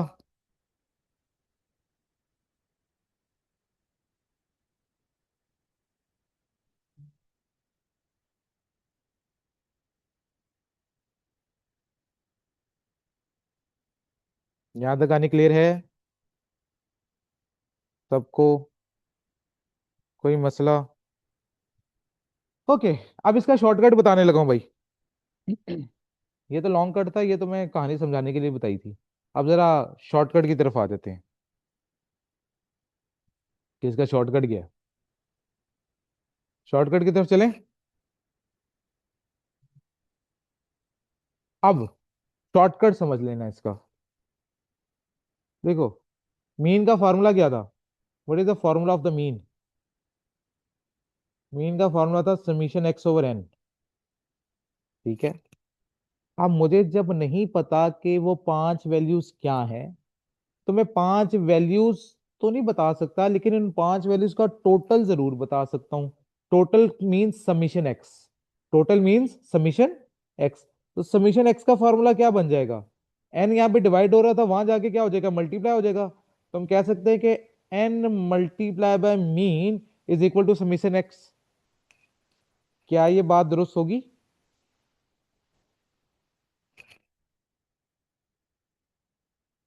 ये बात बिल्कुल दुरुस्त होगी। तो अगर ये बात दुरुस्त होगी तो मुझे बताओ पुराना टोटल कितना था, 5 वैल्यूज का। तो 5 वैल्यूज का समीशन एक्स कितना आ रहा था, 5 × 48। कितना हो गया, 240। और 6 वैल्यूज का टोटल क्या आएगा, बाद में एक वैल्यू ज्यादा हो जाएगी ना, 6 वैल्यूज का मीन कितना कह रहा था, 60। तो 6 × 60। तो नया टोटल मुझे कितना चाहिए, 360। नया टोटल मुझे कितना चाहिए, 360। तो बताओ क्या डिफरेंस है इनके दरमियान, 120 का। तो 120 जो है वो आपकी छठी वैल्यू जो इसके अंदर ऐड होगी, तो 360 आपका जवाब आ जाएगा। तो ये सीधा सीधा तरीका है, इतने बड़े तरीके बजाने की जरूरत नहीं है, इतना बड़ा तरीका सिर्फ मैंने कॉन्सेप्ट समझाने के लिए बताया था।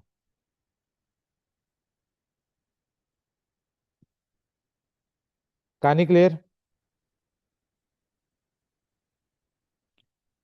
बेटा पोर्टल पे अपलोड हो जाएंगे आपके नोट्स जो हैं, ठीक है।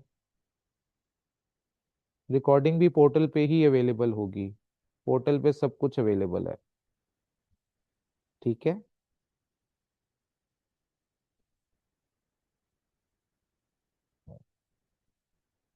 चलें जी, मेरे ख्याल से आज के लिए काफी, आज पहला दिन था, तो जरा हल्का हाथ रखते हैं, हौला हाथ रखते हैं, ठीक है। आज हल्के से शुरू करते हैं, बाकी इंशाल्लाह भाई कल मुलाकात करेंगे 7 बजे इंशाल्लाह, ठीक है। तो बाकी इंशाल्लाह कल के लेक्चर में बात करेंगे, ठीक है। अल्लाह हाफिज।